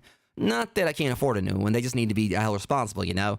Tough crowd, though, since they didn't like my jokes. See, some of these morons took the liberty of trying to jump me a little while ago, which didn't exactly go well for them, as you can... Oh, you shut the hell up, I'm talking! Kyan said over the sound of the vampire he was holding on to screaming from being burned before finally tossing it to the ground. No, no, no! The vampire yelled as Kyan punched right through its heart, causing him to burst into flames instantly. Not from Kyan's pyromancing abilities, but simply having one of his weaknesses exploited. He then saw Fiona and Dusk were staring at him. Kyan, you've been bit, Fiona said in concern of the multiple bite marks on his chest and arms along with his stomach. Though she found her face warming in the cheeks yet again against her control each time her eyes glanced at his chest and his stomach, regardless of the blood wounds on it, to which she quickly reminded herself that more important things were going on. No time to be ogling the man's muscles, you idiot. We're practically at death's door asking for a cup of sugar right now, she told herself. They got a little touchy feeling on our first date. Jokes aside about the bites, my blood cancels out vampiric DNA genes due to being immune to other blood-carrying diseases as well. Plus, seeing as I can make my blood increase in temperature dramatically, wouldn't be able to kill such a disease. I would be able to kill such a disease matter with heat, even if I wasn't immune. Zombification, lycanthropy, the Nosferatu gene, none of that really affects me, Kyan explained. Fiona just stared blankly and then looked back at the vampire horde. They haven't advanced anymore, Fiona told Kyan under her breath. Rin looked over at him. He has not given the order. I knew how to push his buttons, obviously, given that he seems to be the type that relishes in seeing people scared before attacking, and those numbers make up for the fact that they are only minions. Weak vampires, so if you scare the numbers among them, the doubt they all share, it makes them feel stronger, yet divide the house with their insecurities, they fall apart. Rin said under his breath. In other words, you caused him to feel not only embarrassed by attacking his standings as a leader, but struck a blow to his morale by being unafraid with only two girls by your side against an army. That's until I showed up, which also likely didn't help us resolve his seeing me completely no son the worst his comrades gave me, Kyan said. That was rude. Only two girls by his side? Quite a sexist statement considering the girls are just capable as boys in some things, Fiona told him. I didn't mean it like that. Besides, considering my statement was referring to the Garlic Gag Guild here being the ones that underestimate you, that only backs that up, Kyan replied. My fucks to give had no fucks to give. You said only two girls, as if we were a liability, so your argument is invalid, Fiona said to him. Do you really want to do this now? Kyan said back. Kyan, where did you find that hat? Rin asked. Subject changing son of a, Fiona thought to herself. One of the dumbasses that attacked me was wearing it. But seeing as he's somewhere in the forest with an arrow in his eye like Cupid on a bad Monday and his head cut off almost entirely off at the mouth so he resembles the Count off Sesame Street, I would say he has no need for such a bitchin' hat. I left him barely alive just long to show him that I looked better at it than he did, Kyan said. Do you know where that hat originally came from? Ren asked him still. You're worried about a hat at a time like this, Fiona asked. You were worried about a wrongfully termed and supposedly sexist statement at a time like this, and besides, I like talking about the hat. Kyan told her, which got an angry glance from her. It's a fucking hat, Fiona shouted. You know, Dusk said the same thing about that duck. Kyan said, What duck? Fiona asked. Oh, damn it, Kyan, not the duck again. Have you not noticed that all these assholes that have been looking for me have actually found me? Dusk said. So? I can ride my bike with no handlebars, but you don't see me bragging. Let them find Waldo, a needle in the haystack, Amelia Earhart, and the TV remote, and then maybe I might be impressed. Kyan said, Hey! Hang on. Hey! Duncan yelled. You know, I'm so sorry. I forgot you were there. Kyan said as he looked at him. Regardless if we have to kill you or not, Dusk goes with us, Duncan said. Have to? Having doubts about killing anyone now? Bitch, that is it. The master said he wanted you back in one piece, but he said nothing about roughing you up a little. And I won't pass up a chance to see if I'm still in practice, Duncan proclaimed. At that, he snapped out of the whip at Dusk, who closed her eyes as she crouched down. The flashbacks were hitting her again. She however felt no pain. She looked to see that the whip had been stopped by Kyan, who was clutching the sharp edges of the weapon in his fist. Yet even as his hand bled freely, he glanced at Duncan, who showed no sign of it hurting him. Kyan? Dusk said. Duncan strained to pull the whip loose while the small battalion only watched as they spoke among themselves and looked at Kyan in fear. This man, who in only seconds changed from a wisecracking buffoon in their eyes to a man who was all business as he death glared their leader. A glare that would not even the most subtle of discomfort and expressions of the razor-covered whip sliced into his hand that may as well have been as dull as a smooth pebble. A glare from eyes with the worst of hell's fury in each. You know, yeah, I'm gonna thank you for coming here because it saved me the trouble looking for you, asshole. Dusk told me what you did and showed me the scars, and then I saw the bodies on the way here after your little band of blood-drunk wretches attached the wrong demon. Thus, I know who your prey had been. But what we have here is a role reversal in regards to the ratio of prey and preyed upon, Kyan said. You're gonna regret this. Just wait until I pull my weapon loose, Duncan threatened. But you won't be able to pull it loose, and even if you could, it wouldn't help you, Kyan added. He then glared even more hatefully before continuing once more. Now, yeah, seeing as my brother left before I could try to kick his ass, and you killed those three before I could kick their asses, you're here, I'm here, so I'm gonna kick your ass. And don't worry about deciding how to give your buddies behind you the order to attack, because I'm coming to you, Kyan said. Kyan, Fiona said softly. Once again so brave even when faced with death. He then looked at her. That shield you did for Scarlet earlier today, when the fight starts, can you cast it the way Finch does? A dome to keep them out? Kyan asked. I can, though it will only grow weaker in several minutes. But you aren't asking me to do that just so I can sit back and watch you two fight them, are you? Fiona said. Of course I'm not asking you to. I'm telling you to. Besides, I want blood to get on that pretty face, Kyan said with a smile.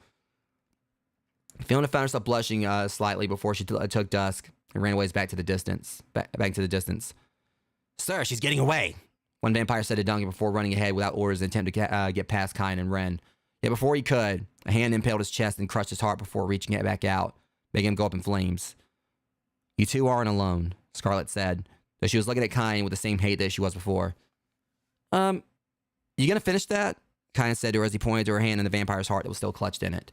This coming from the fool standing in front of me who seems like gripping long flexible objects that make their way into slits of flesh, Scarlet said. Kyan just looked down. First, the witch owns me, and now damned if a vampire obsessed with my complete annihilation hasn't started the stand-up bullshit, Kyan thought to himself. He then looked back at her. You're helping us. What's the catch? Kyan said as he continued to hold on to the whip while Duncan tugged still. No catch, but know that this alliance is only temporary. They have threatened Dusk for too long, so they are my enemy more than you are now. For now. That and Ren is still my friend if he is a dick, Scarlet explained. You sure it has nothing to do with me being dead shot with my words earlier? Kyan asked her. As I said, you don't know anything about me, Scarlet said as she drew her scythe. Kyan looked at Ren, who was staring at him. Lupe is going to miss a good time, Ren told him. Tried to call him, no answer. We both know why. That said, I'm done standing around, so you guys hang back for a sec while I go have a negotiation with the leader of the opposing side, Kyan said before whipping his hand up.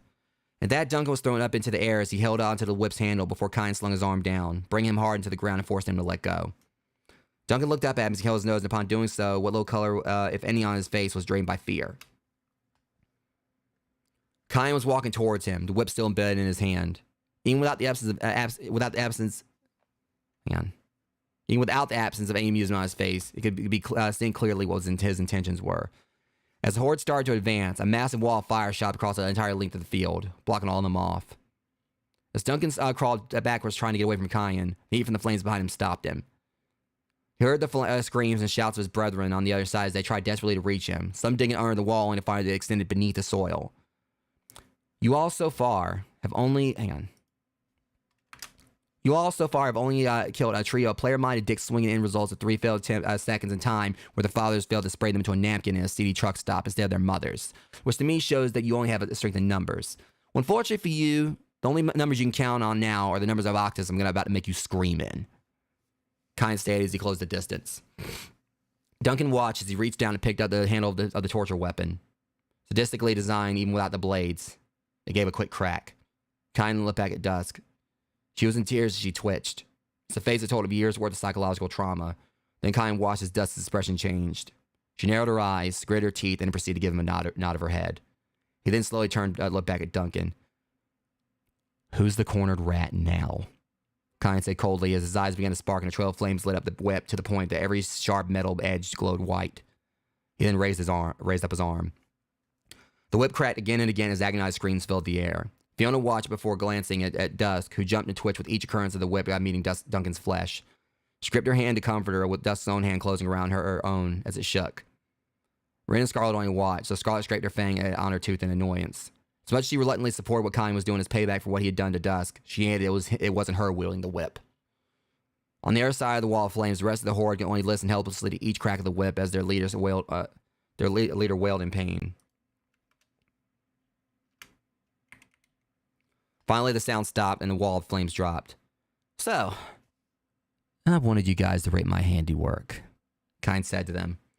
All the vampires looked on in horror as Duncan's main form as he twitched on the ground, bundled up in the fetal position as he held the countless wounds not just on his back, but all over his body, which was covered in lacerations, pulsating blisters, and third-degree burns. Kyan then took the whip and wrapped it around Duncan's throat as he pulled his face to his own and glared at him. Listen up, motherfucker. The name's Kyan Bates, and you're not leaving here alive. None of you are. All the vampires, including Duncan, laughed at his words. You. You may got a drop on me, but in case you haven't noticed, there's only one of you and many of us. You have no hope of Duncan tried to say before Kyan not only tightened the charcoal around his neck as the razors pierced deeper into his neck, but once again denied it and stopped him from talking. Hang on. The rest also stopped laughing. You don't know me nor the soul I have, but the fact is, when it comes to those I care about, I'll fight any odds, no matter how hard, and no matter how much I'm considered the underdog, because most others would walk away instead of being the realest they can be. Just say the hell with fear stopping them from walking away from it all, and as far as risk is concerned, give more fucks about the consequence than giving alls. I've only known Dusk a day, but I know enough to know that she deserves much more than what you and your high-class pompous ass of a master have done to her. Things I won't ever let you do to her again. Kyan said, Don't you dare insult our master. My brothers, I order you to. Duncan started to say as all the vampires behind him raid themselves. Yeah, order them to attack by all fucking means. You really think they scare me? Tell me. What the hell do you think they'll do other than get their asses kicked like you just did? Kyan shouted in his face, causing Duncan to cease saying his orders. Kyan, Fiona said to herself once more. You have a few hundred blood-sucking little jackasses with the intent of taking on one very pissed-off demon who's got a huge fucking problem with anyone giving a girl, let alone anyone undeserving of such things, a hard time. Who's lived a life of loss to where you name a threat, he's fought and pissed on fate, demanding to get back up and toss another blow at him because he's real enough to take that blow, then make fate blow him. Someone who's learned that you have to look at the worst odds in the eyes and just make sure that someone, even if you barely know them, just lives another day, even if you can't have what you want, he said. You shut your mouth, Duncan shouted. Really? What are you? Fucking lapdogs. And that's all you are. Mangy hounds who would be lost chasing their own tails if their lord bit the big one, which he will when I get my hands on him. None of you know what it means to fight for a goddamn thing in the slightest, so you don't know loss, don't know desperation, and damn sure don't know what pain is to endure it, and learn not to quit even when 1,000 doubters think you're gonna fail. Even if everything is against you and the earth itself is threatening to fall on you. That's why every last one of you, oh yeah, you're already dead, including your lord, with the worst part of it being that when you die, there'll be nothing left of you but ashes, and thus hardly anything but to be remembered by, as it should be. Now, this is the part where you tell them to attack without hesitation due to being so angry right now, right? We'll get to it because you're not the only one who's angry, and honestly, I want to finish where I started again. I'm tired of looking at your ugly face. Kyan continued. Duncan let out a raspy growl. Attack! He yelled, causing the mass of vampires to run forward. Ren and Scarlet smiled at each other and nodded their heads as they ran at the mass themselves. But Kyan was quickly crowded by several vampires at once as they attempted to save their leader. Dusk and Fiona watched in fear as the small swarm covered him until he couldn't be seen as they bit and clawed at him. No! Dusk screamed. Kyan! Fiona also screamed. Then they heard a laugh before hearing him speak. You just don't get it. Who's gonna stop me from protecting her like a brother, let alone this school? And what fucking thought has entered your mind to think that this family she has now would let you just take her? That being said, you just set off my trap card. They heard Kyan say from inside the mass. Suddenly, several of the vampires spontaneously combusted and fell to the ground, rolling in attempts to put themselves out, even though the fire came from within them.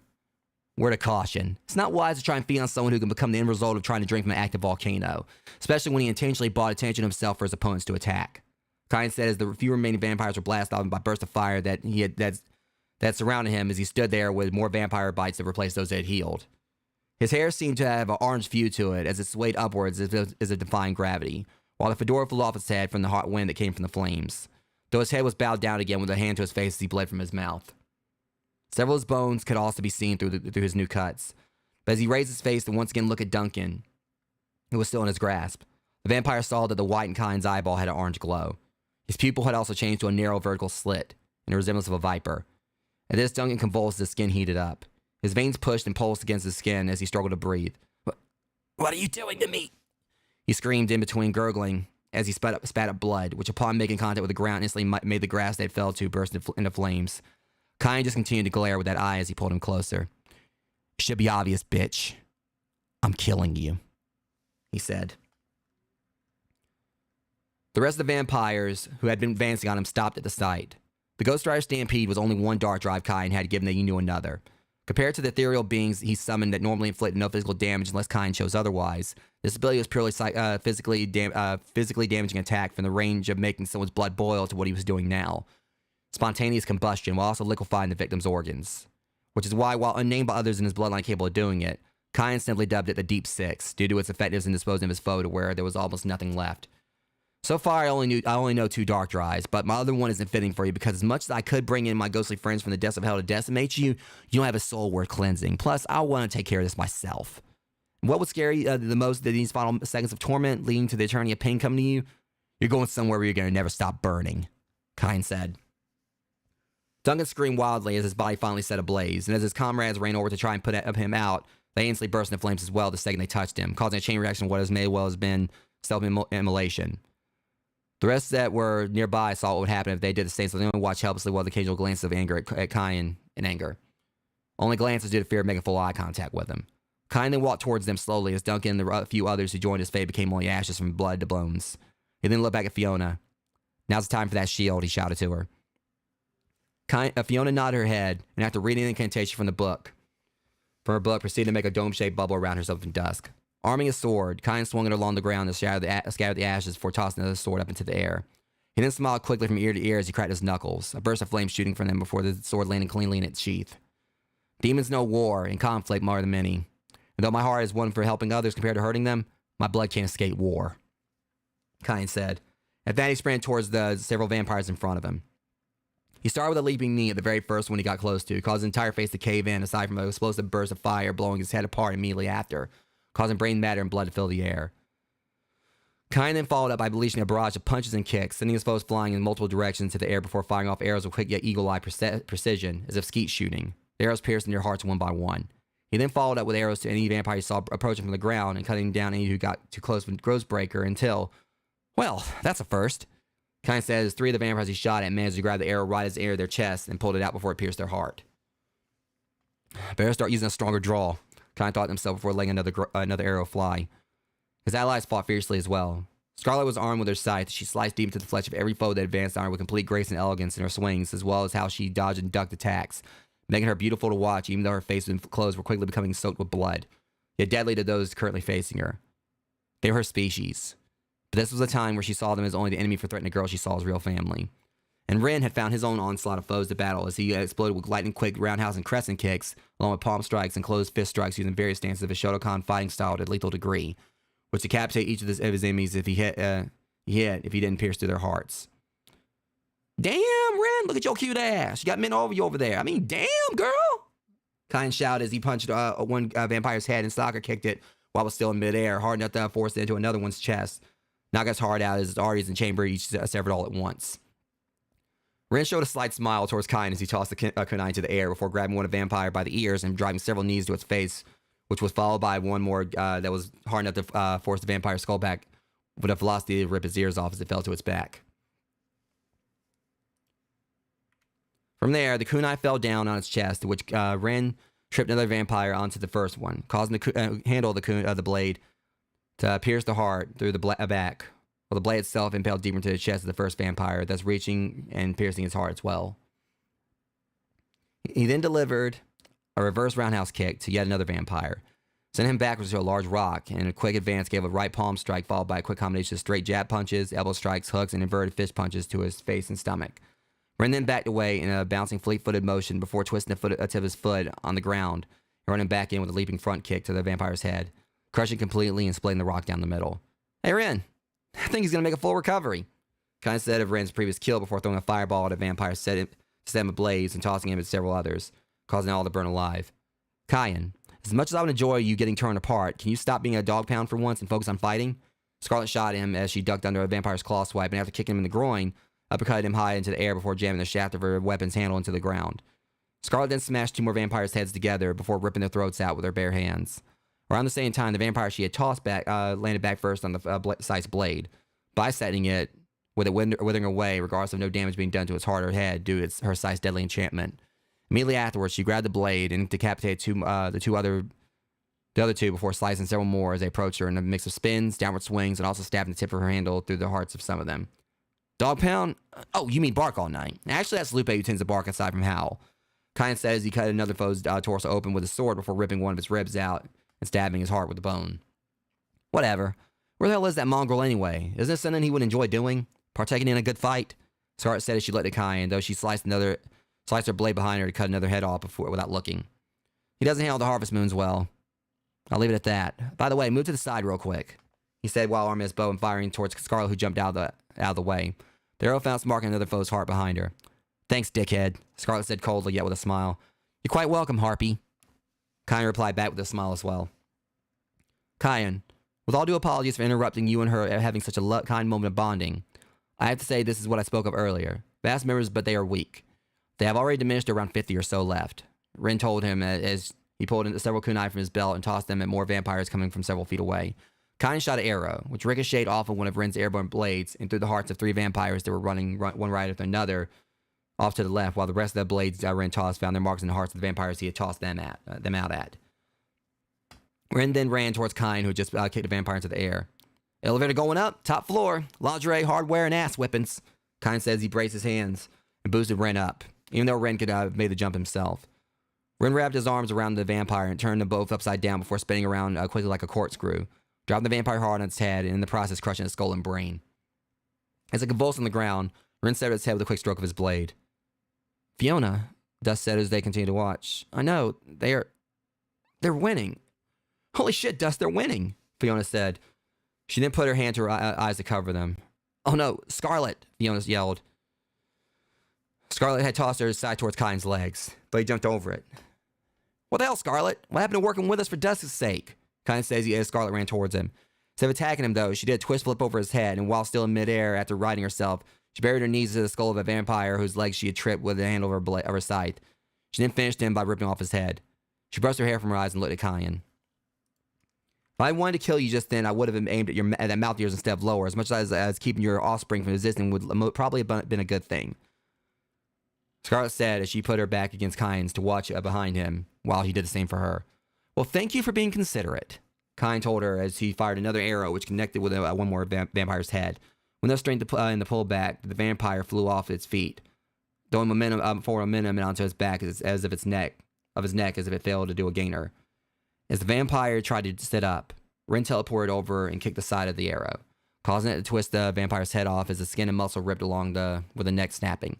While Ren showed no sign of relenting with his mastery of numerous punches and kicks, Kyan and Scarlet continued to cut down the opposition with slashes of their blades, and Kyan's arms, along with Kyan's arrows, along with occasional tossing of fireballs, instantly incinerated whatever vampire was hit by them, while at the same time keeping an eye on the area behind each other. Scarlet looked back at Kyan, then down after cutting one more of the ranks, thus taken to oblivion. I say this very reluctantly, but you're not a bad fighter. Make sure to keep such skill up to par for when I do come to kill you in the future because you'll need it, she said. Such warm words, Scarlet. Really, I'm touched. And you're not half bad yourself with a blade. Anyways, how more do you think we have here? Kyan asked her. Getting tired? Stop running your mouth since that seems to be where most of your energy is probably going to. But to answer your question, I would say a couple dozen. Scarlet told him. Then they both then heard a scream. Fuck, they're trying to break through. They're trying to break through Fiona's shield, Scarlet said. In the distance, several vampires were slamming their fists against the dome shield covering Dusk and Fiona. I can't hold it up much longer. They're putting too much stress on it, Fiona yelled at the shield as the shield started to show cracks. Dusk was curled up in a ball crying. Scarlet took flight to rush over to them while Kyan looked at Ren. Can you handle them by yourself for a second? We got a few vampires doing the whole pissed off dog on the outside of a locked doggy door routine with Fiona and Dusk, Kyan shouted. Then why are you talking and not acting? Go, I have them, Ren said before connecting a palm thrust on the bridge of a vampire's nose and taking his katana off his back. In one fell swoop, he sliced downwards and slant at the vampire, who jerked once and just stood there. Ren watched with his arms and body, Ren watched with his arms and body still bent down the position he ended the cut with. The small few that were left advanced slowly on Ren, having thought that Kyan and Scarlet had simply ran from the fight. You should have sharpened your blade, boy.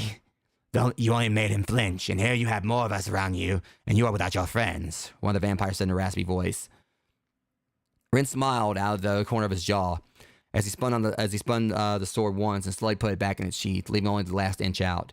Then with a slight metallic click, he slid it in fully. At that moment, the vampire directly in front of him suddenly bled from his head to his right side as he slowly split in half with his brain and heart both cut before the inner organs fell out on the ground. As the weapon flames, Ren turned to the vampire who spoke. Given that I and my friends have ended a fair share of you in a larger number than what now remains in these past several minutes, it will be safe to say more of you than me is only a concept, not a threat.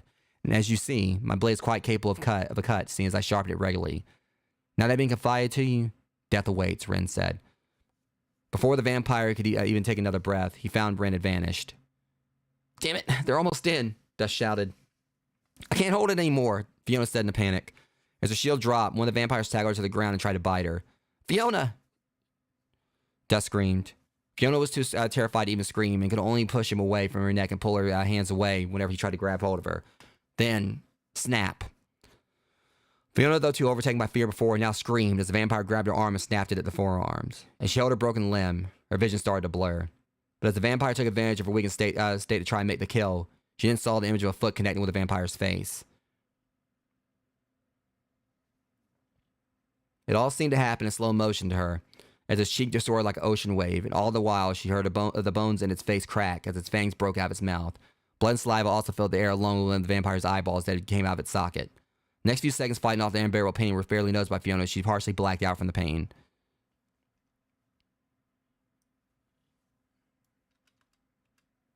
But she had enough composure to know she was now in someone's arms as they carried her away from the area. Kyan took her off to the side near the forest before gently slapping her face. Her eyes were dazed. She tried to see straight through blurred shapes, and the sounds she had heard all sounded far away and distorted as if she was underwater. Come on, Fiona. Look at me, Kyan said as he shook her slightly. She locked eyes with him as her vision cleared up and her hearing picked up sounds clearly through other tears ran down her face. Thank you, but could you have been a little sooner with that kick, seeing as... Fuck, my arm hurts so bad, Kyan. I can't believe that bastard broke it. Fiona said she continued holding it while sweating badly. I didn't kick him, Fiona, Kyan told her as he laid her against a tree. Then thank Scarlet for me, she said, showing a slight smile. Dusk is the one to thank, Kyan told her as he looked over her arm. Fiona looked over to where Dusk and Scarlet were and noticed that Dusk was tearing the head off the vampire that broke Fiona's arm. At first, considering Dusk had never killed before. Her eyes were red with her fangs apparent, showing that her vampirism had taken hold. At first, Fiona thought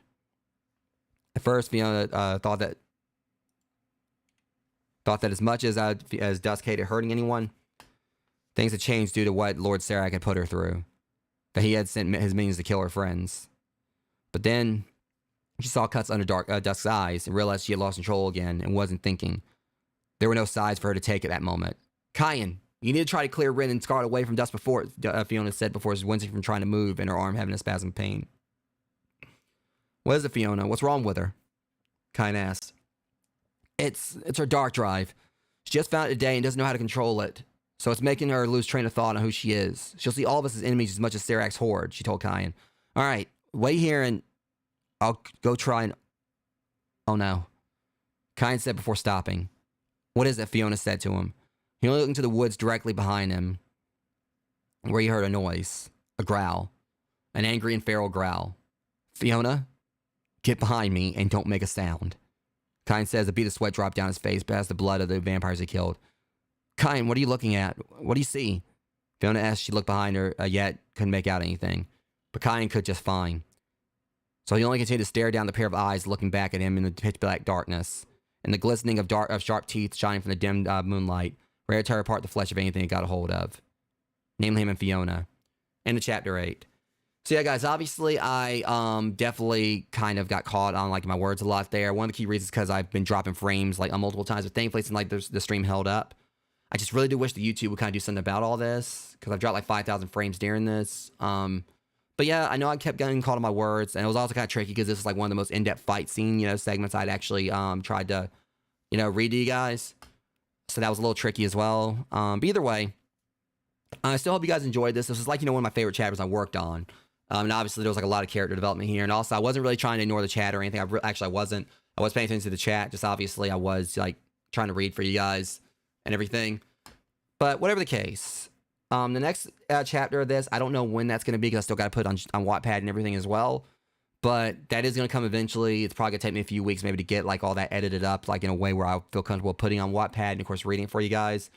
But obviously there's a big cliffhanger here in regards to this creature that's in the woods that Kyan's, currently staring down. Obviously this whole thing with, obviously, it's safe to say things are kind of going well for them, at least as far as like the horde's concerned, and that, they basically fought off the horde. Dusk is safe in that regard, but obviously there's another threat that's coming at them right now. I really enjoy, working on this chapter because it kind of definitely does continue to show more of that bond between Fiona and Dusk, as well as how Ren and Kyan fight together, even showing that, Kyan and Scarlet actually work well together when, Scarlet isn't trying to kill Kyan. But I wanted to kind of do, obviously, a big, vast part of this chapter was focused on, the character development between Fiona and Dusk. Them just kind of even though they both are supernatural creatures, they were just having, this little, for the most part, normal, hangout session where they were just talking about stuff, talking about, the guys. And basically, Fiona showing just how dedicated she is to keeping Dusk safe, to where even though she is definitely terrified of Sarak, even after having a personal experience with seeing just what kind of pain he can inflict without even touching her, she's still staying by Dusk. So, yeah. Obviously, of course, Kyan's jokes were kind of on point again. Definitely, threw some humor in there, even right before the fight, properly started. Pretty much just to show just how little, Kyan actually, basically it was kind of like that, showing that big, polarity shift that Kyan, can do at times, where, he's right there joking, but the moment, it's crunch time, the moment, it's game time, yeah, Kyan makes it very well apparent that, he's brutal, not just with his words. And obviously one of the key things there, of course, was that big, comeuppance moment where, Duncan got what he deserved. Because what I've shown in the previous chapters is Dusk is very self-conscious and very, scarred, not just physically, but mentally, from what Duncan did to her back when, she was up, when she was trapped in Sarak's castle. So that one moment where I was kind of I was really proud of that one little moment I had there where, Kyan looked back at Dusk and basically it was kind of a little bit of a understanding between them where, he looked back at her and it was basically he was saying, I'll do this only if you're ready for it, pretty much. And the way he kind of just, stared at her because he knew it was probably going to be something that might, trigger her. But he was being considerate. And then when she nodded that head, yeah, it was game time. It was, it was on, all bets off. And of course, I wanted to make it just really satisfying, with Duncan for how much he gloated, getting his ass kicked like that. But that's kind of how I've done a lot of this. So much of this book is based around showing concepts of bullying. Basically Hell's Prophets, of course, are bullies. Different characters having their own experiences with this. In a lot of ways, Jin is bullied, Kyan throughout the years, taunting him after killing their parents. And of course, Dimitri, is a massive one. All Hell's Prophets are. And then there's simply the whole factor of, just Duncan, like, in the time that, Dusk was in that, was in Sarek's castle, obviously, he was a massive bully to her. He always was trying to find whatever way he could to hurt her. So seeing him get his comeuppance here, that was like one of my favorite parts, things I did in this chapter. And true to it is, what you guys may not know is that editing it, that was an edit that I just did this morning. There was a completely different thing that happened there where Kyan pretty much, took like, the weapon, just continuously slammed Duncan into the ground, shot him with an arrow, and then walked towards him doing the deep six. But this one, I was like, you know what? He's getting off too easy on that one. So today, before I actually went live with this, I actually edited that whole thing. Then I completely took out that whole section and changed it up, thought it up on the fly, and did this whole thing where Kyan pretty much, beat Duncan down, and then like walked towards him and basically, held him there, with the rope. Kind of like a bit of a metaphorical thing there, in the sense that he not only like, whipped, Duncan like what Duncan did to Dusk, but it was also kind of like a little bit of a metaphor in the sense that, he took, like when Duncan did that to Dusk, he was taking advantage of her being trapped, having nowhere to go. So Kyan making the wall of flames was bringing that back on Duncan as well, like a little bit of something, not really subliminal. I guess you say kind of subliminal, but just kind of like a little bit of a reference in the sense, like I said, Dusk was trapped in Sarek's castle, so Duncan used that as like take advantage of it, and and constantly torture Dusk. Kyan shot up a wall of flames to make it where Duncan had nowhere to go, and then proceeded to do the same thing to him. And then, not to mention, even after that, he wrapped the whip around Duncan's neck to show him, like, even though I'm done with you, I'm still not done with you, and you're not gonna be able to get away from me. So yeah, that was like one of the big moments there, pretty much in the sense of Dusk getting clarity, or not clarity, getting closure. Because even though, she still has this whole existential crisis going on, that's one thing that pretty much, it kind of goes back to what Fiona had said, and that, she had a feeling the boys were going to be there for them. And even if there may be a possibility that Kyan and them may not always be there, for now they are. And this was obviously a moment where Kyan was able to do something about this massive, this big thing that was constantly, leaving Dusk awake at night, which is her having, like an actual, bit of closure and, comfort, and saying that there are people there that are going to protect her from Lord Sarak, and that she doesn't really necessarily have to live in fear of him anymore, because that, there's people there, here they're keeping like him from, taking her back. So anyways, like I said, I know I got caught on my words a lot. I apologize for that, guys, because like I said, there was like a lot of times I was looking up from like the senses, and I was keeping an eye on the drop frames. Thankfully, everything seemed like it held up. There's probably gonna be like some parts when I look back on the stream where it's gonna probably look a little bit pixelated or something. But at the very least, this is something where you guys are able to, like, it's more about you guys hearing the stream instead of reading it, or watching it. So that said, I had a lot of fun reading this for you guys. This was like one of my favorite chapters I've done. Though there are like definitely some other ones coming up that have like a whole lot more character development that I'm hoping you guys are gonna enjoy whenever I do get around to those. Like I said, it's gonna probably be some time before I can get that stuff up. I'm hoping that at the very least I can kind of like, try to get everything, going, like with the next chapter sometime soon. Because I did start editing some of it not long ago, but it's also when it has some stuff going on in it that I'm definitely trying to figure out like the best path for, like what to do in regards to changing some things up. But at the very least, I may, next Wednesday go and get back, finally get back on Power Wash Simulator for all the DLC they put out on that. I'll find something to play. But anyways, tomorrow, Rogues, we're going to be getting back to, we're of course going to be, doing more of Super Mario 3D World. And if time allows, depending on like when I actually do my streams tomorrow, I may see if like, anyone may want to jump in on Lethal Company, since we ain't played that in a little bit. I kind of want to play some more of that. Because obviously, my second highlight video I did, that was like something I was really proud of. And I definitely want to make some more moments for us to make a third highlight video. But we'll see how things go. But Super Mario 3D World is definitely on the agenda. And I definitely have like, some awesome stuff, playing, for next week. And I am going to try to see if I can get through Super Mario 3D World this week, or at the very least, in the series, in that series by Monday. But I may do two streams of Super Mario 3D World today, like tomorrow. We'll see. But nonetheless, much love. Thank you guys for coming out. I'll see you guys in the next one. Thank you for watching. Thanks so much for watching my stream. If you like my content and want to see more, be sure to follow me and hit that notification bell.